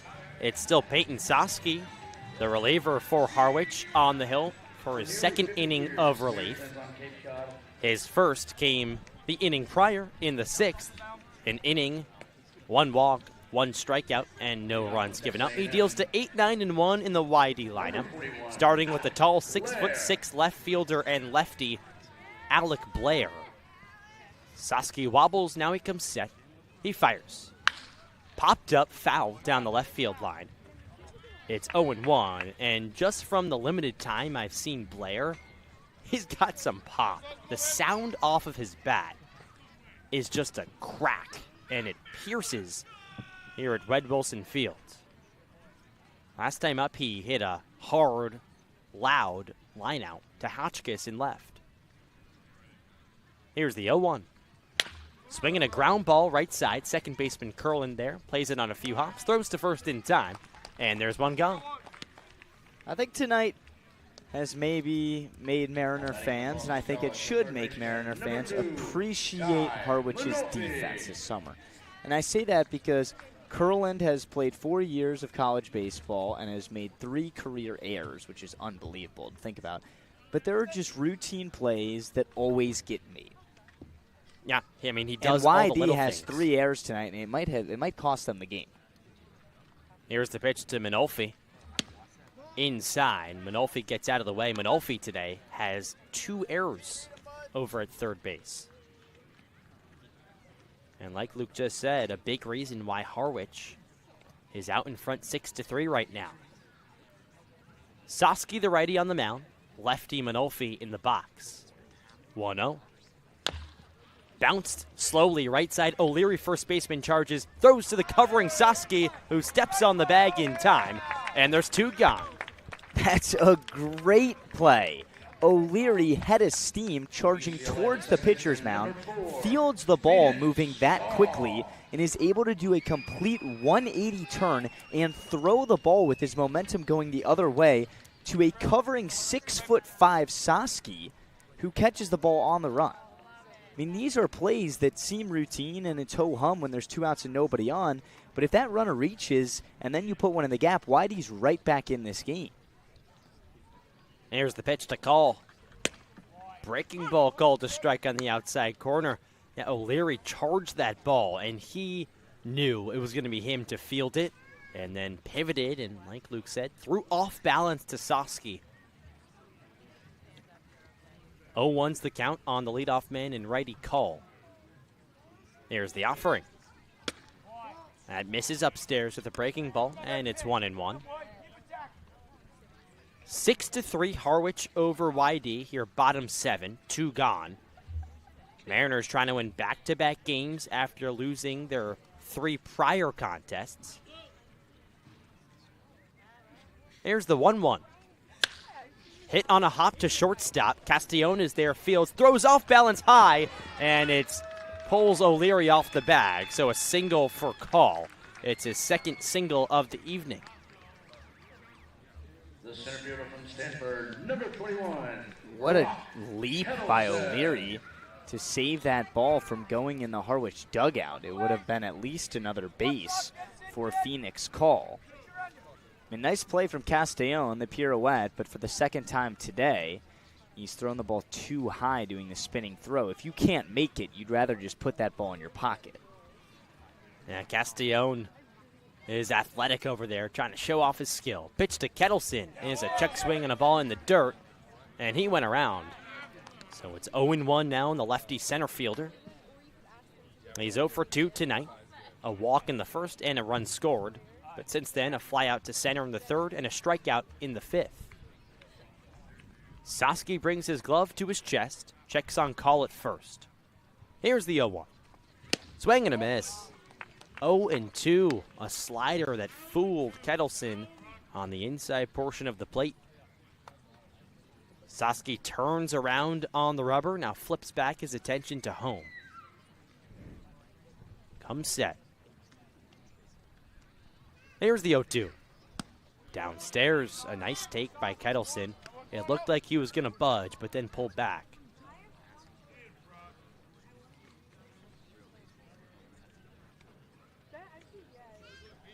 Mariners have 10 hits this evening. YD has 5. 1-2. In the dirt. Nice backhanded scoop by James. Back pick to O'Leary. They throw to second. Not in time. Call was caught in no man's land. Took off to second base. And the tag from Castellon was not in time. And now a runner in scoring position for YD. Castellon was sure that he got the tag down. He started running back to the dugout and then was left with his jaw dropped that Call was called safe.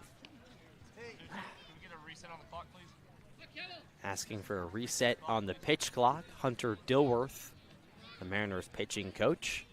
Still 2 strikes on Kettleson. 2-2's the count, 2 gone, runner on second. Deuce is wild here in the bottom of the 7th, 6-3 Harwich. Sosky fires. Swing and a miss. Ball in the dirt, drop third. James Fields throws to first in time. It's the 2nd strikeout of the evening for Peyton Sosky, and they work around the 2-out single from Phoenix Gull. It's 6-3 Harwich over YD as we head to the 8th on the Mariners Radio Network.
Harwich leads YD 6-3. It's the start of the 8th inning. So let's take a look at scores across the Cape, presented by the Massachusetts Office of Travel and Tourism. All right, Falmouth leads Brewster 5-3 in the middle of the 6th. Remember, the Mariners are a game and a half back of Brewster in the standings, so if they can beat YD and Brewster falls to Falmouth, Harwich picks up a game on both the teams ahead of them in the standings. Katuitt and Hyannis, no score, top of the 3rd. Wareham is at Bourne. They lead 2-1. That's the end of the 2nd inning. And Orleans about to get going in Chatham. First pitch at 7 o'clock. But here we go. A big final 2 innings. Zach Robinson still on the hill. The reliever came in the game in the 6th inning. Has gone 2 innings of 3-hit, 2-run baseball for the Red Sox. Top of the 8th, Mariners up 6-3 on the best team in Cape Cod. 9-1-2, Sean James digs in, takes a first pitch fastball at the knees, called strike 1. James is 0 for 3 tonight. Top of the order, and Colin Larson looming on deck. 0-1. That's taken up high. That was a breaking pitch that did not come down. 1-1. Harwich threw 7 innings offensively tonight. Has scored a run in at least 1 run in 4 of the innings. Here's the 1-1. James swings and fights it off foul. It's 1-2. Harwich was down 3-0 after the first inning, then got 1 back in the 2nd, scored 2 in the 3rd to tie it, and then really broke it open. 1 in the 5th, 2 in the 6th. That was the 2 RBI double from Smolinski in the 6th. Here comes the 1-2 to James. Swing and a miss at the high fastball. A strikeout to start the 8th inning for Robinson, and there's 1 out. Yeah, just a fastball upstairs there from James. Couldn't catch up to it. And YD right now, big spot for Robinson, kind of that hold situation. We talked about it before in past games. Pitchers in this situation are sometimes looked at as underrated for just holding the lead. But right now, YD pitcher trying to hold down the Mariner lineup. Colin Larson up. First pitch taken down the middle, strike 1. That was the slider from Robinson. Larson has struck out, grounded in to a 6-3 RBI fielder's choice, walked, and then most recently doubled and scored in the 6th. The 0-1 is a wave and a miss. Larson behind the fastball of Robinson. Red Sox may be a little bit fatigued, both of these teams, that is. Although Harwich won in extra innings last night, YD lost. The 0-2, that's inside. Now 1-2 on Larson. Yeah, I think this got to be very rare. Two teams playing each other after both playing extra innings the night prior. Right, but we talked about it last night while the game was happening. Whoever wins those games gets a jolt. Yeah. 1-2. Larson takes down and in. The count's even. And you can just tell right now. I mean, the Mariners have double the runs of the Red Sox right now. The dugout is completely dialed in. Everybody on the top step.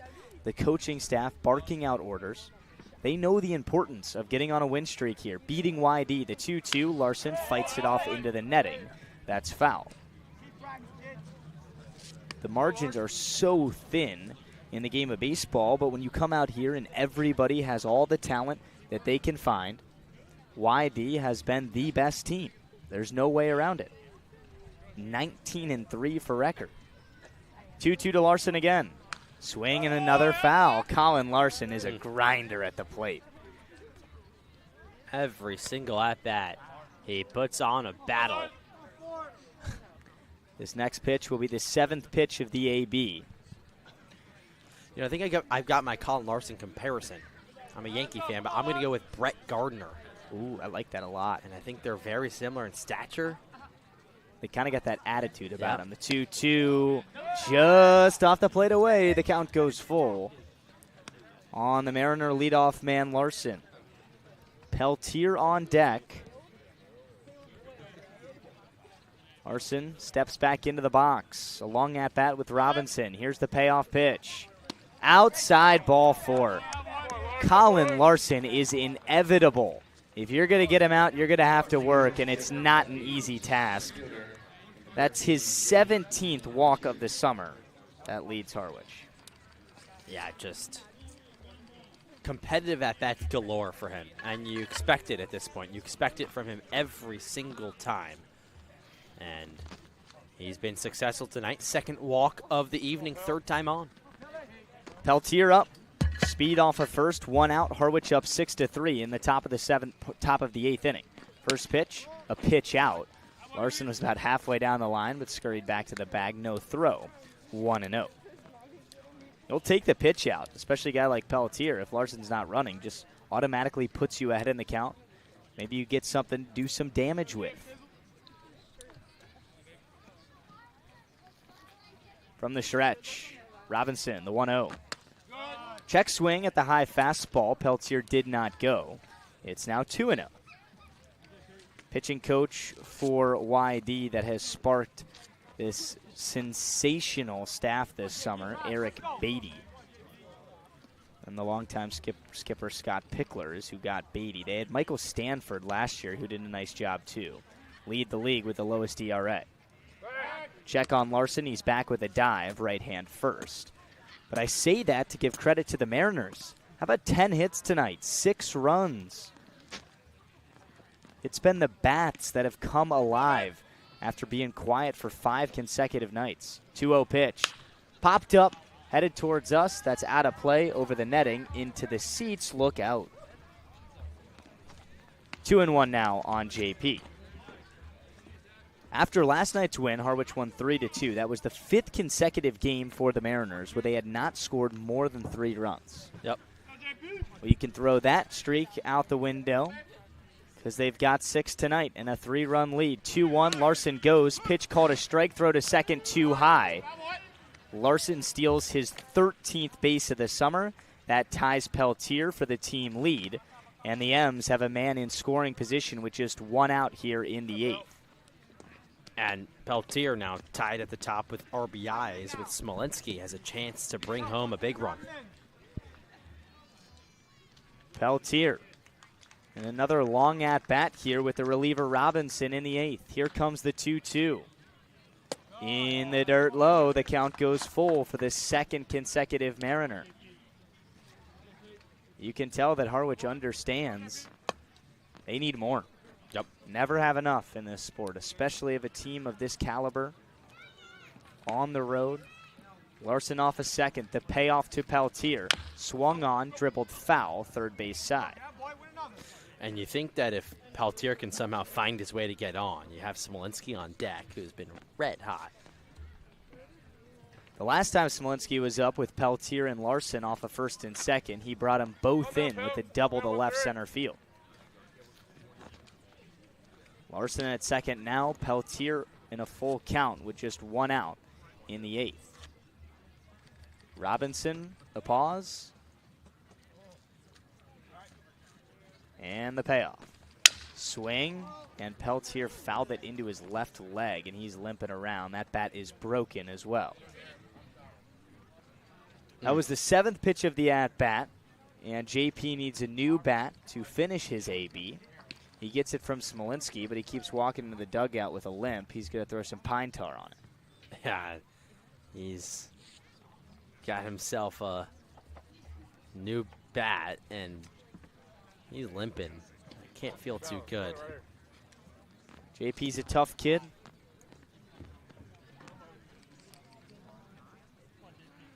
Out of Dayton, Ohio. Played his ball at Wright State this year. Now he's going to the SEC.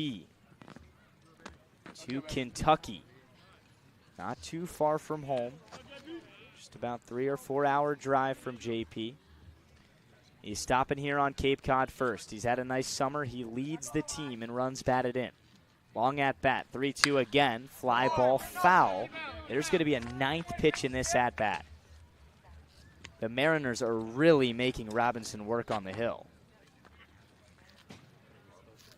Robinson is now up to 42 pitches in relief. He has not pitched 3 innings out of the pen yet. He's gone 2 1/3. The right-hander looks in. Who's going to win this battle? Another 3-2. That's outside, ball 4. Those last 2 at-bats from the Mariners' first 2 in their lineup, that is a 1-2 punch that nobody wants to see. That's a 9-pitch walk, and before him, an 8-pitch walk from Larson. I'd be real careful right now if I was the Red Sox. Maybe make a move, and yep, there's Pickler walking out of the dugout because Smolinski just saw all of those pitches from the on-deck circle. He'd have this guy timed up. Granted, Smolinski was also the one who had the 2-ribby double off of Zach Robinson when he came in the 6th inning. Scott Pickler is not going to let that matchup happen again, and the Mariners trying to beat YD for the first time this summer, up 6-3 with 2 on and 1 out in the 8th. YD's got to go to the bullpen for the 3rd time tonight. We'll be right back on the Mariners Radio Network. If you're a Massachusetts resident and don't have a bachelor's, you could be attending 4Cs for free, all while preparing for careers that actually move you forward. Aviation maintenance, nursing, dental, funeral service, we've got it all. capecod.edu/free. Heading to Nantucket this summer? Skip the traffic and take to the skies with Cape Air. With convenient flights from Norwood to Nantucket, you can start your vacation sooner without the hassle of traffic. That way you spend more time relaxing and less time getting there. Experience the Cape Air difference and book your next flight today at capeair.com. Let Cape Air be your wings in the Northeast. Cape Cod 5 is proud to be the official banking partner of the Cape Cod Baseball League. Cape Cod 5 offers a broad range of financial products and services tailored for every stage in your financial journey. Reach out to us. We're here to help. Life can be full of surprises, but Eastern Propane and Oil is always just a call away. With a local team member available 24/7, we're always ready to support you when you need it. With an Eastern Propane and Oil technician on the way, your family's comfort is our priority. Our local team, over 500 strong, ensures your home is comfortable and warm. Eastern Propane and Oil, a local team with 24/7 service and delivery, ensuring comfort when you need it most. If you're a Massachusetts resident and don't have a bachelor's, you could be attending.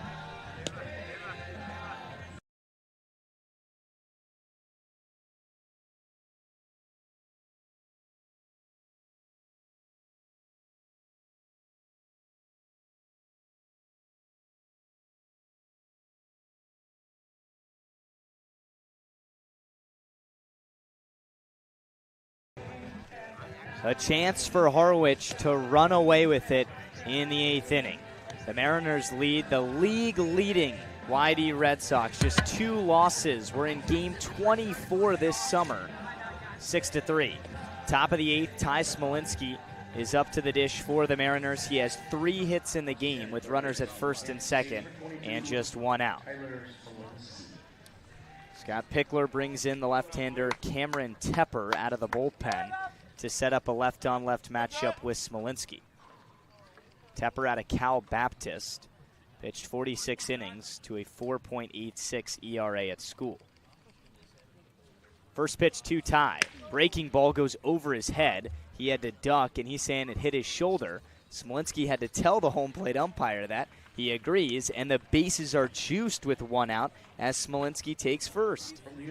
The first pitch out of the bullpen from Tepper, a breaking ball that grazed Smolinski's back. Yeah, Ty told him, you're right. He said that hit me, and just proves that Ty just wants to win. Here's the newest Mariner, Braden Jacksa. Bases loaded, 1 out. Jacksa has a hit so far tonight. He's 1 for 4. Left on right, first pitch. Taken at the knees. That's a called strike 1. Jackson has 3 ribbies. He's 6 for his first 17 at the plate. Larson at third. Peltier at second. Smolinski at first. 0-1 pitch. Taken again. This time it's the fastball at the knees. Same result, called the strike. And Jacksa in a 0-2 hole. Mariners this season, .316 average with the bases loaded. This one would mean a little bit more. 0-2. Down low. Jacksa still stayed away, has not offered. It's now 1-2. YD has beaten Harwich twice this summer. The Mariners trying to accomplish a feat that has not been done in 2026. 1-2. In the dirt, it gets past Cerna, and Larson scores from third. Everybody else moves up 90 feet. It's now 7-3 Mariners. Milo, all I can say is the 8 innings we've seen so far tonight have looked a lot like the Mariners when they were at their best on that 5-game win streak really early this summer. Yep, that's exactly right. I think you hit the nail on the head. They take the extra base, they steal, they score in wild pitches. They just make things happen on the offensive side. They've also walked 8 times tonight. Here comes the 1-2. Second and third, 1 out. Jacksa still at the plate. The infield comes in. Outside, slider didn't break to the back door. The count's even on the Harwich DH. Jacksa is a guy that Milo mentioned at the start of this broadcast. He does not walk and he does not strike out. His first strikeout in 17 at-bats came today. He's always trying to put the ball in play. Something past the infield. Payoff. Ground ball foul. Third base side. Yeah, he's got that tall frame in the right box. And it's impressive because he can make contact with so many different pitches. Tepper set. 3-2 again. Swing and a miss, strike 3. A massive punch out for Tepper out of the pen. And there's now 2 outs in the 8th. Cade Curlin's coming up. Yeah, it's a good pitch when you needed it most. 12-6 curveball over the top. So of the 3 pitchers that have pitched tonight, Tepper is the 4th for YD. Mariners have scored at least a run on all 3 of the arms. First pitch to Curlin, down and away, ball 1. Runners at second and third with 2 outs. There's 1 already in the 8th inning for Harwich. A 7-3 lead on the road at YD. Left on right matchup. Curlin ahead, a ball and no strikes. Here's the pitch. Swung on, ripped down the left field line. That's a base hit, and it's going all the way into the corner. Peltier is in. Smolinski glides in. And a 2 RBI double for Curlin. The Mariners have broken this one open in the 8th. It's 9-3 Harwich. There's the big hit. There's the big one that Curlin's been looking for. Give him 6 RBIs on the summer and a 6-run advantage for the M's. Oh, that's got to feel good. That hit was coming. It's been coming for a while, and finally it lands a smoker down the left field line, a pure line drive from Curlin. Castellón up to hit. Curlin at second. First offering. Castellon takes a first pitch slider on the outer edge. That's a strike. Man, what a good-looking ball game tonight through 7 2/3 for the Mariners. 11 hits, 9 runs. They've held the Red Sox lineup to just 5 hits and 3 runs. 0-1. Castellon gets into one. Hot shot to short, right at Franco. A long throw, but he made it in time to end the 8th inning. Not before the Mariners score 3 on just 1 hit and lead 9-3 over YD. We're going to the bottom of the 8th inning on the Mariners Radio Network. Try it, then buy it. Rent a new cat for up to 90 days. Then apply 100% of the rental cost to the purchase and save. The Milton Cat Rent to Purchase offer. Try it, then buy it. Go to miltoncat.com/RPO. Reader's Hardwood Supply is a candy store for wood, whether you're a professional or an amateur. Reader's Hardwood Supply carries over 70 species of both domestic and imported lumber from around the world, displayed in over 300 self-serve bins for your selection. So for your next project, make it your masterpiece with stock from Reader's Hardwood Supply. The woods of the world are here at Reader's Hardwood Supply.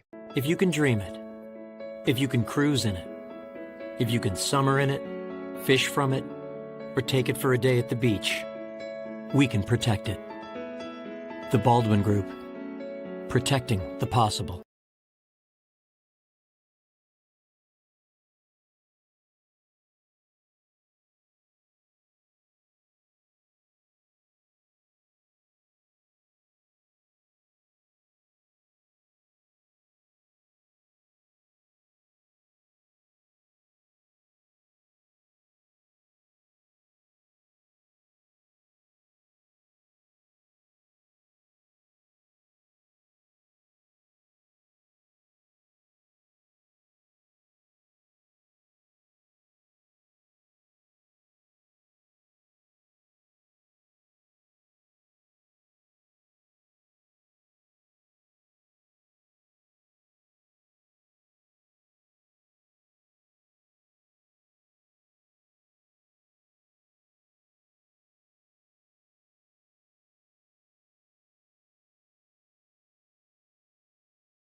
Bottom of the 8th inning, Harwich with a 6-run lead over Yarmouth Dennis, 9-3. And the Mariners bring in the big 6'1", 240-pound right-hander out of Texas, Jason Flores. Flores has appeared 3 times now for Harwich. This is his 3rd outing. He's pitched a total of 3 innings and has not given up a run. He's been the high-leverage closer, if you will. And I think you still go to him in this spot up by 6 because you never know what can happen with this YD team. Granted, they've had 19 wins, and this is just game 24 of the summer. Flores will be dealing with 3, 4, and 5, the heart of the Red Sox lineup. Leading things off will be Jake Souders. Souders so far tonight is 0 for 1. He was hit by a pitch and scored in the first, then grounded out, and he walked. And Sean James, the Mariners catcher, is saying that he's not getting the pitch comm, so he's got to come over to the dugout. Seen a lot of these delays tonight. The Mariners pitching coach Hunter Dilworth just kind of looks at me and chuckles. So many of these issues with the pitch comm, and I like it. You know, I like the pitch comm. It's a cool technology, but I mean the delays that it induces is just kind of mind-boggling. I mean, you're wondering, is he putting in a new battery? Is it a new device? And I think that that's what the argument with technology in general is we're happy to adopt it and use it, but it's got to be legit, and it's got to work. And I think for the most part it does. Right, but it becomes a burden when I think this game has stopped at least 4, maybe 5 times because of it. Yeah, it's like an umpire. You only notice it when it's not doing well. Right on right. Start of the 8th inning. Jake Souders. Flores ready. First pitch. Fastball. My goodness. That thing was pumped high and tight. Ball 1. Souders is a right-handed hitter, so he's looking, in our direction. We're down the first base line. His eyes lit up when he saw the velocity of Flores. Takes a deep breath before the 1-0. The big righty comes home. Another fastball swung on, chopped up the middle into right center field, a base hit. The leadoff man aboard, Jake Souders, gets on for the third time tonight. Now batting from Vanderbilt, a first baseman, number 23, Tommy Gooden. This is now the fourth consecutive inning that YD has had a base hit. They had the leadoff man on in the 6th, and they had a 2-out hit in the 7th. They had a 1-out knockback in the 5th. Maybe their best chance. Tommy Gooden, who pinch hit in the 6th inning of this game, is 0 for 1, grounded into a 4-6-3 double play. Flores now from the stretch. First pitch, swing and a miss. That fastball has so much heat behind it. Comes in around 93 on the radar gun, but the sinking fastball is at 95. Gooden, left-handed hitter. Waits for the 0-1.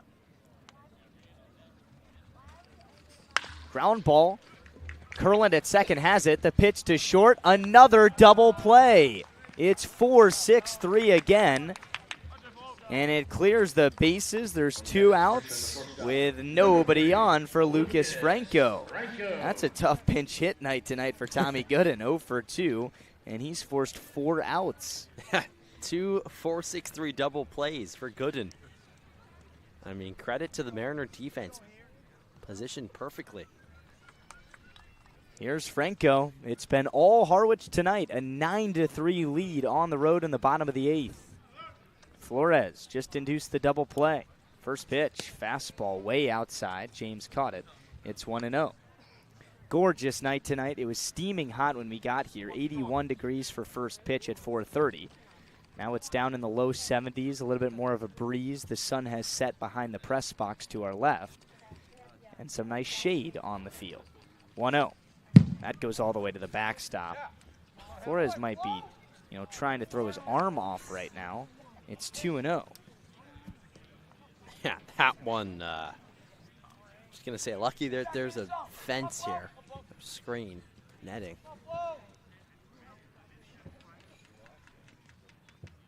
Franco's 1 for 2 tonight. 2-0. Swing and a miss. Now 2-1. 2 Texas guys going at it. Lucas Franco plays collegiately in Fort Worth at TCU. Flores coming off a collegiate season at the University of Texas, Austin. The Longhorns.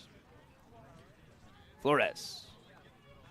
Pause and the pitch. Fouled back. The count's even at 2-2. Tomorrow is an off day, and a much needed off day for the Mariners. They have been playing a lot of baseball. The entire Cape League lost an off day that was supposed to be Thursday this week because of a rainout on Tuesday.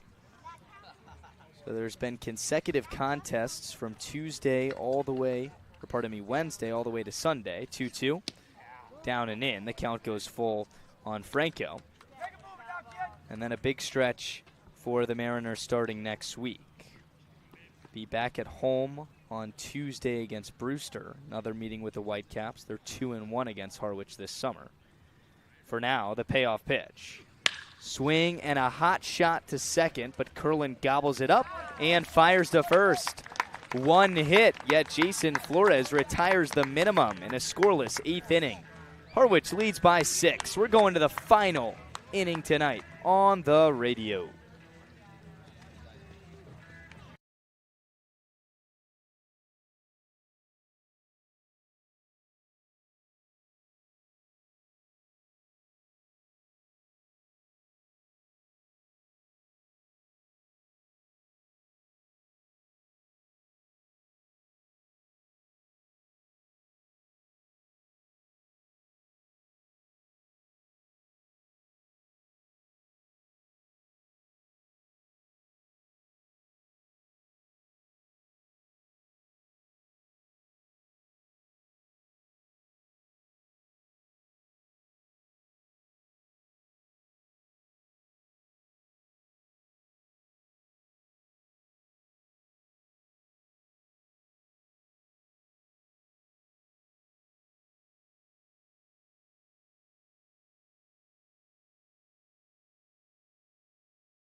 It's the 9th inning, and the Harwich Mariners lead the YD Red Sox on the road at Red Wilson Field 9-3. A 3-run 8th inning. The last time the Mariners were up really broke this game open. Harwich 11 hits tonight, good for 9 runs against the best pitching staff on Cape Cod. Before we get going in the 9th inning, just a reminder, this broadcast is a copyrighted production of the Cape Cod Baseball League. Any unauthorized duplication, retransmission, or other use is strictly prohibited. Mariners have 7, 8, and 9 coming up in the 9th. Hotchkiss, O'Leary, and James against the lefty reliever Cam Tepper. He came in the game to get the final 2 outs of the 8th inning. With Milo Hoffman, I'm Luke Brenneman. It's been a gorgeous day and a better showing tonight from the Mariners. Trying to knock off the Red Sox for the first time this summer, and a chance here to add on to an already 6-run lead in the first inning. Hotchkiss was not ready for the first pitch, but the lefty Tepper was. Jackson didn't know the pitch was coming, bailed out, and had to take strike 1. Would have been ironic if it was a ball. The 0-1, breaking ball, that's outside. It evens the count. Jackson, after having the walk-off hit last night, has gotten on base 3 times today, a single and 2 walks. He's scored a run. 1-1. Checked his swing. Fastball was inside, did not go around. Hotch ahead, 2 balls and 1 strike. Jackson up to .235 hitter this summer. 10 runs batted in. 2-1 is cut on and missed. A slider outside, and it's now 2-2. That's a big hack right there from Hotchkiss. Power hitting outfielder transferring from Washington to Arizona State this offseason. 2-strike pitch. Swing and a miss. Hotchkiss went fishing in the dirt. Strikes out for the 2nd time today. That's the first out of the 9th inning. Second punch out for the lefty Tepper out of the pen for the Red Sox, and it sets up a left-on-left matchup with Sean O'Leary. Leary's 1 for 3, reached on an air, had an RBI single in the 5th, and grounded into a double play.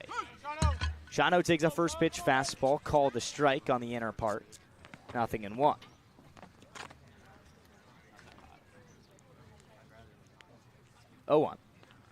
O'Leary lays off, fastball down and away. Top of the order tonight of Larson, Peltier, and Smolinski. Get this. They have been on base 9 times combined. The 1-1 is down, O'Leary ahead. 9 times. Mind you, one of the times that Larson didn't get on, grounded into an RBI fielder's choice. 2-1. Swing and a miss, now 2-2. O'Leary on his follow-through looked to hit the catcher Cerna. He's okay. O'Leary apologized, and it's 2-2 with 1 out and nobody on. Top of the 9th, Harwich up by 6. 2-strike pitch. Struck him out. Back-to-back Ks. That breaking ball is really cooking right now from Tepper out of the pen. His 3rd punch out in just an inning. From Mississippi State, catcher number 5, Sean James. With 2 outs, it'll bring up the catcher and 9-hole hitter Sean James for the Mariners. Yeah, another good off-speed down the dirt. First pitch to James. That's in the dirt. Ball 1. Top of the order on deck if we get there. James is 0 for 4 tonight. First pitch. Swing and a miss. Tried to hit that ball over the scoreboard in left center field. Couldn't do it. It's 1-1. James a .250 hitter for Harwich this summer. 2 runs batted in. 1-1 skips a foot in front of home plate. That's ball 2.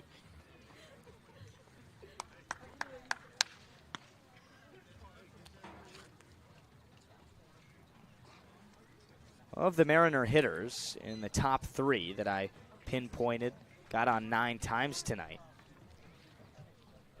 6 of those times they scored. The 2-1 is a fastball that punches the zone, called strike 2. Smolinski scored twice, Peltier scored twice, Larson scored twice. 2-2 to James. Cut on and missed. Strike 3. Tepper struck out the side.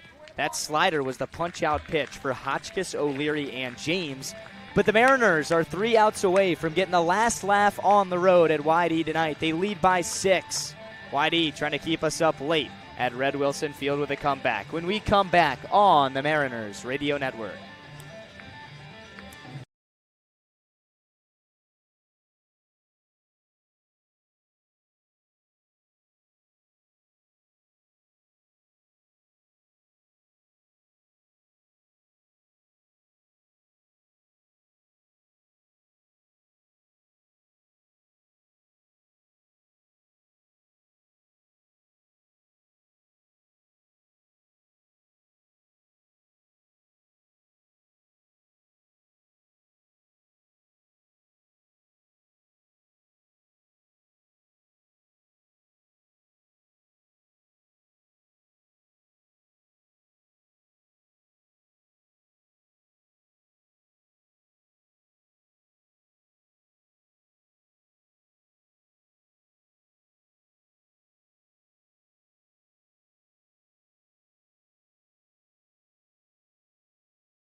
Bottom of the 9th. The Mariners lead YD 9-3.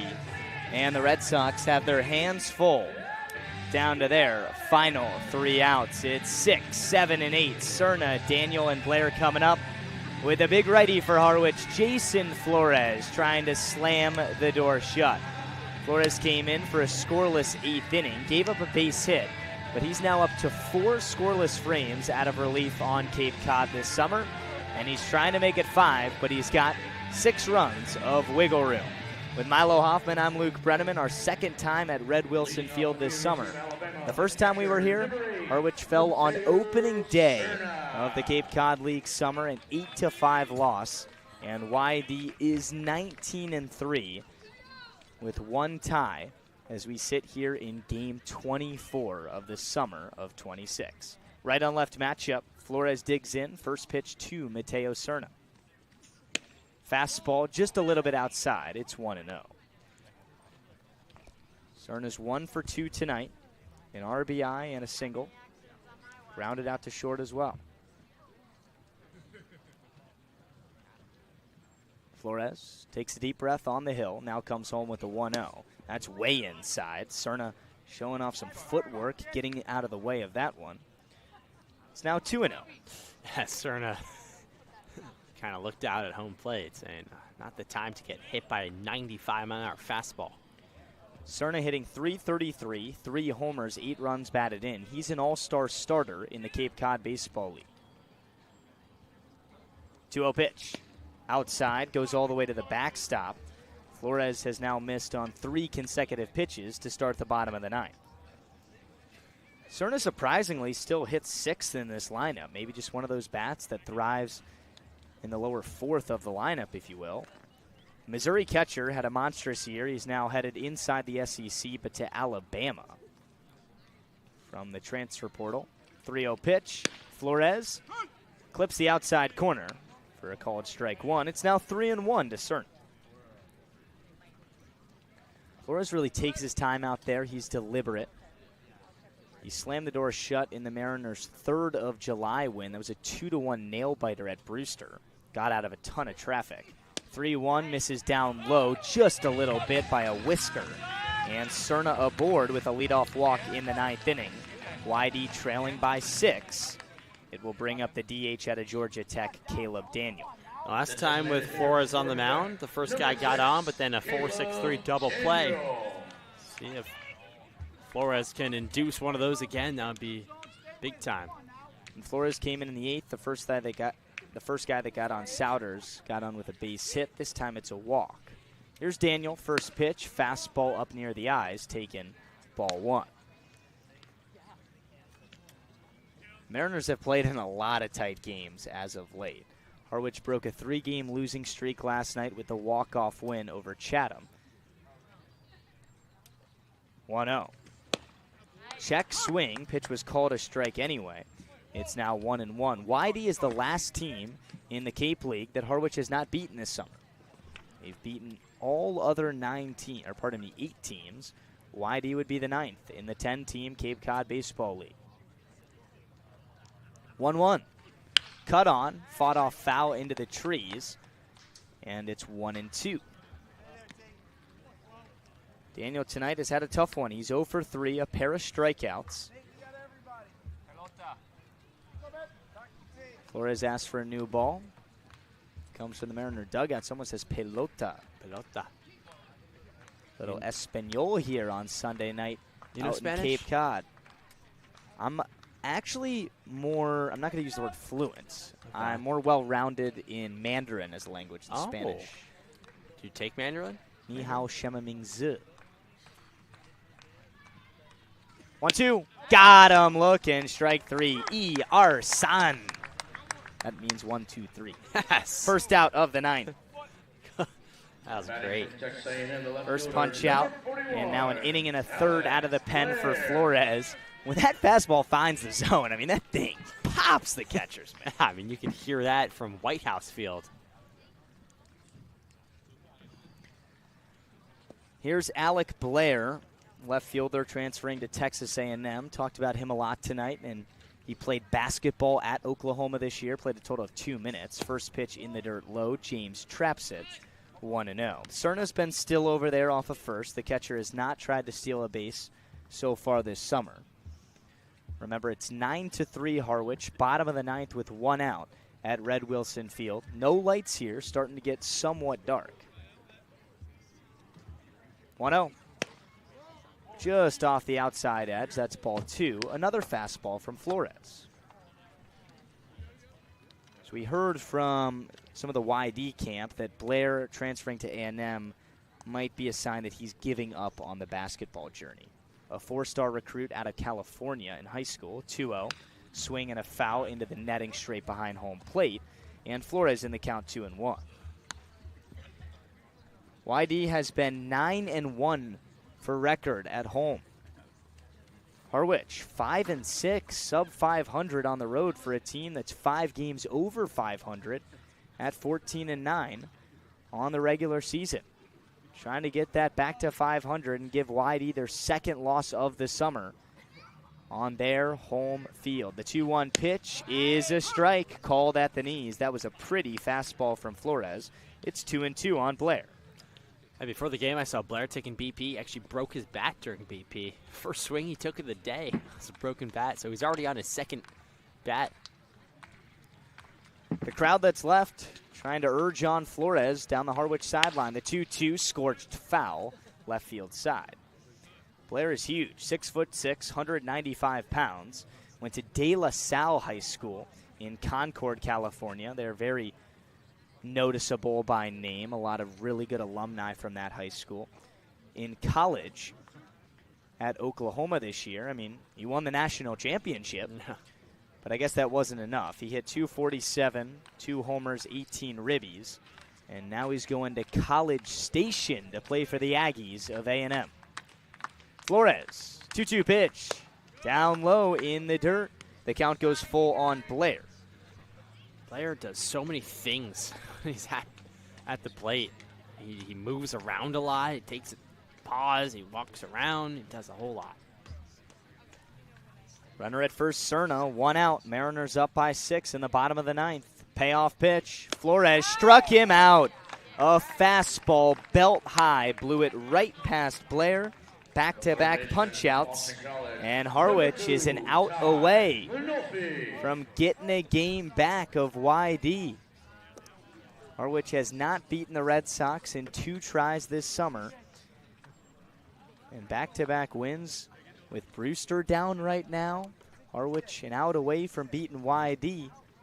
He can double dip, get a game back of both of the teams ahead of Harwich in the standings. Ty Manafly, the final hope for the Red Sox.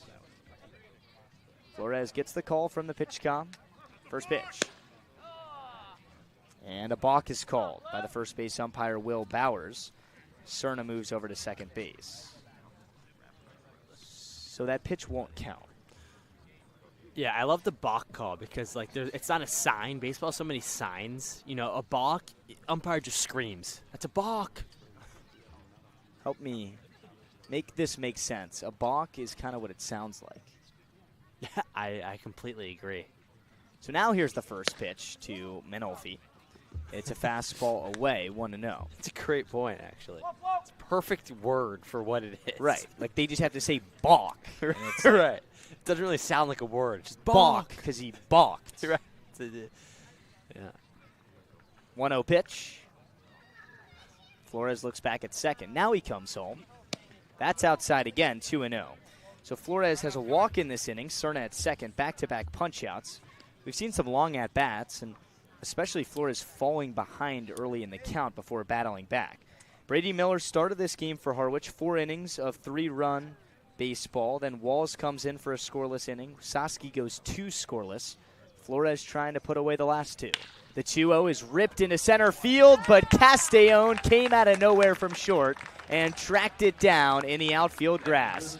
The Mariners beat YD for the first time this summer, 9-3. Harwich had 11 hits, capitalized on 3 Red Sox defensive errors, but an all-around killer night for the Mariners. And they pick up a second consecutive win after a 3-game skid. Harwich improves to 15-9 on the summer. YD goes to 19-4. So still some wiggle room there, but hey, Milo, still a lot of baseball to play. 16 games left in the regular season. Harwich can still catch this team. Yeah, you know, it's never over. I mean, this YD Red Sox team has proven to be a real force so far this season, but a big win today, and it's good to get that victory over YD. The first 2 games have been pretty one-sided in favor of the Red Sox, so a nice job by Harwich to bounce back today and get the win here at Red Wilson Field, 2 in a row after a little slide from the team. So Cooper Walls is going to get the win for Harwich. Noah Bernard gets the loss for YD. Jason Flores closed things out. But the Mariners, man, they were good tonight. The star of the game offensively, Ty Smolinski, went 3 for 4, 2 RBIs, had a 2-ribby double in the 6th inning, reached base 4 times, scored twice. And everybody really contributed, getting on, setting the plate. The 11 hits, they speak for themselves. We're going to say so long from Red Wilson Field.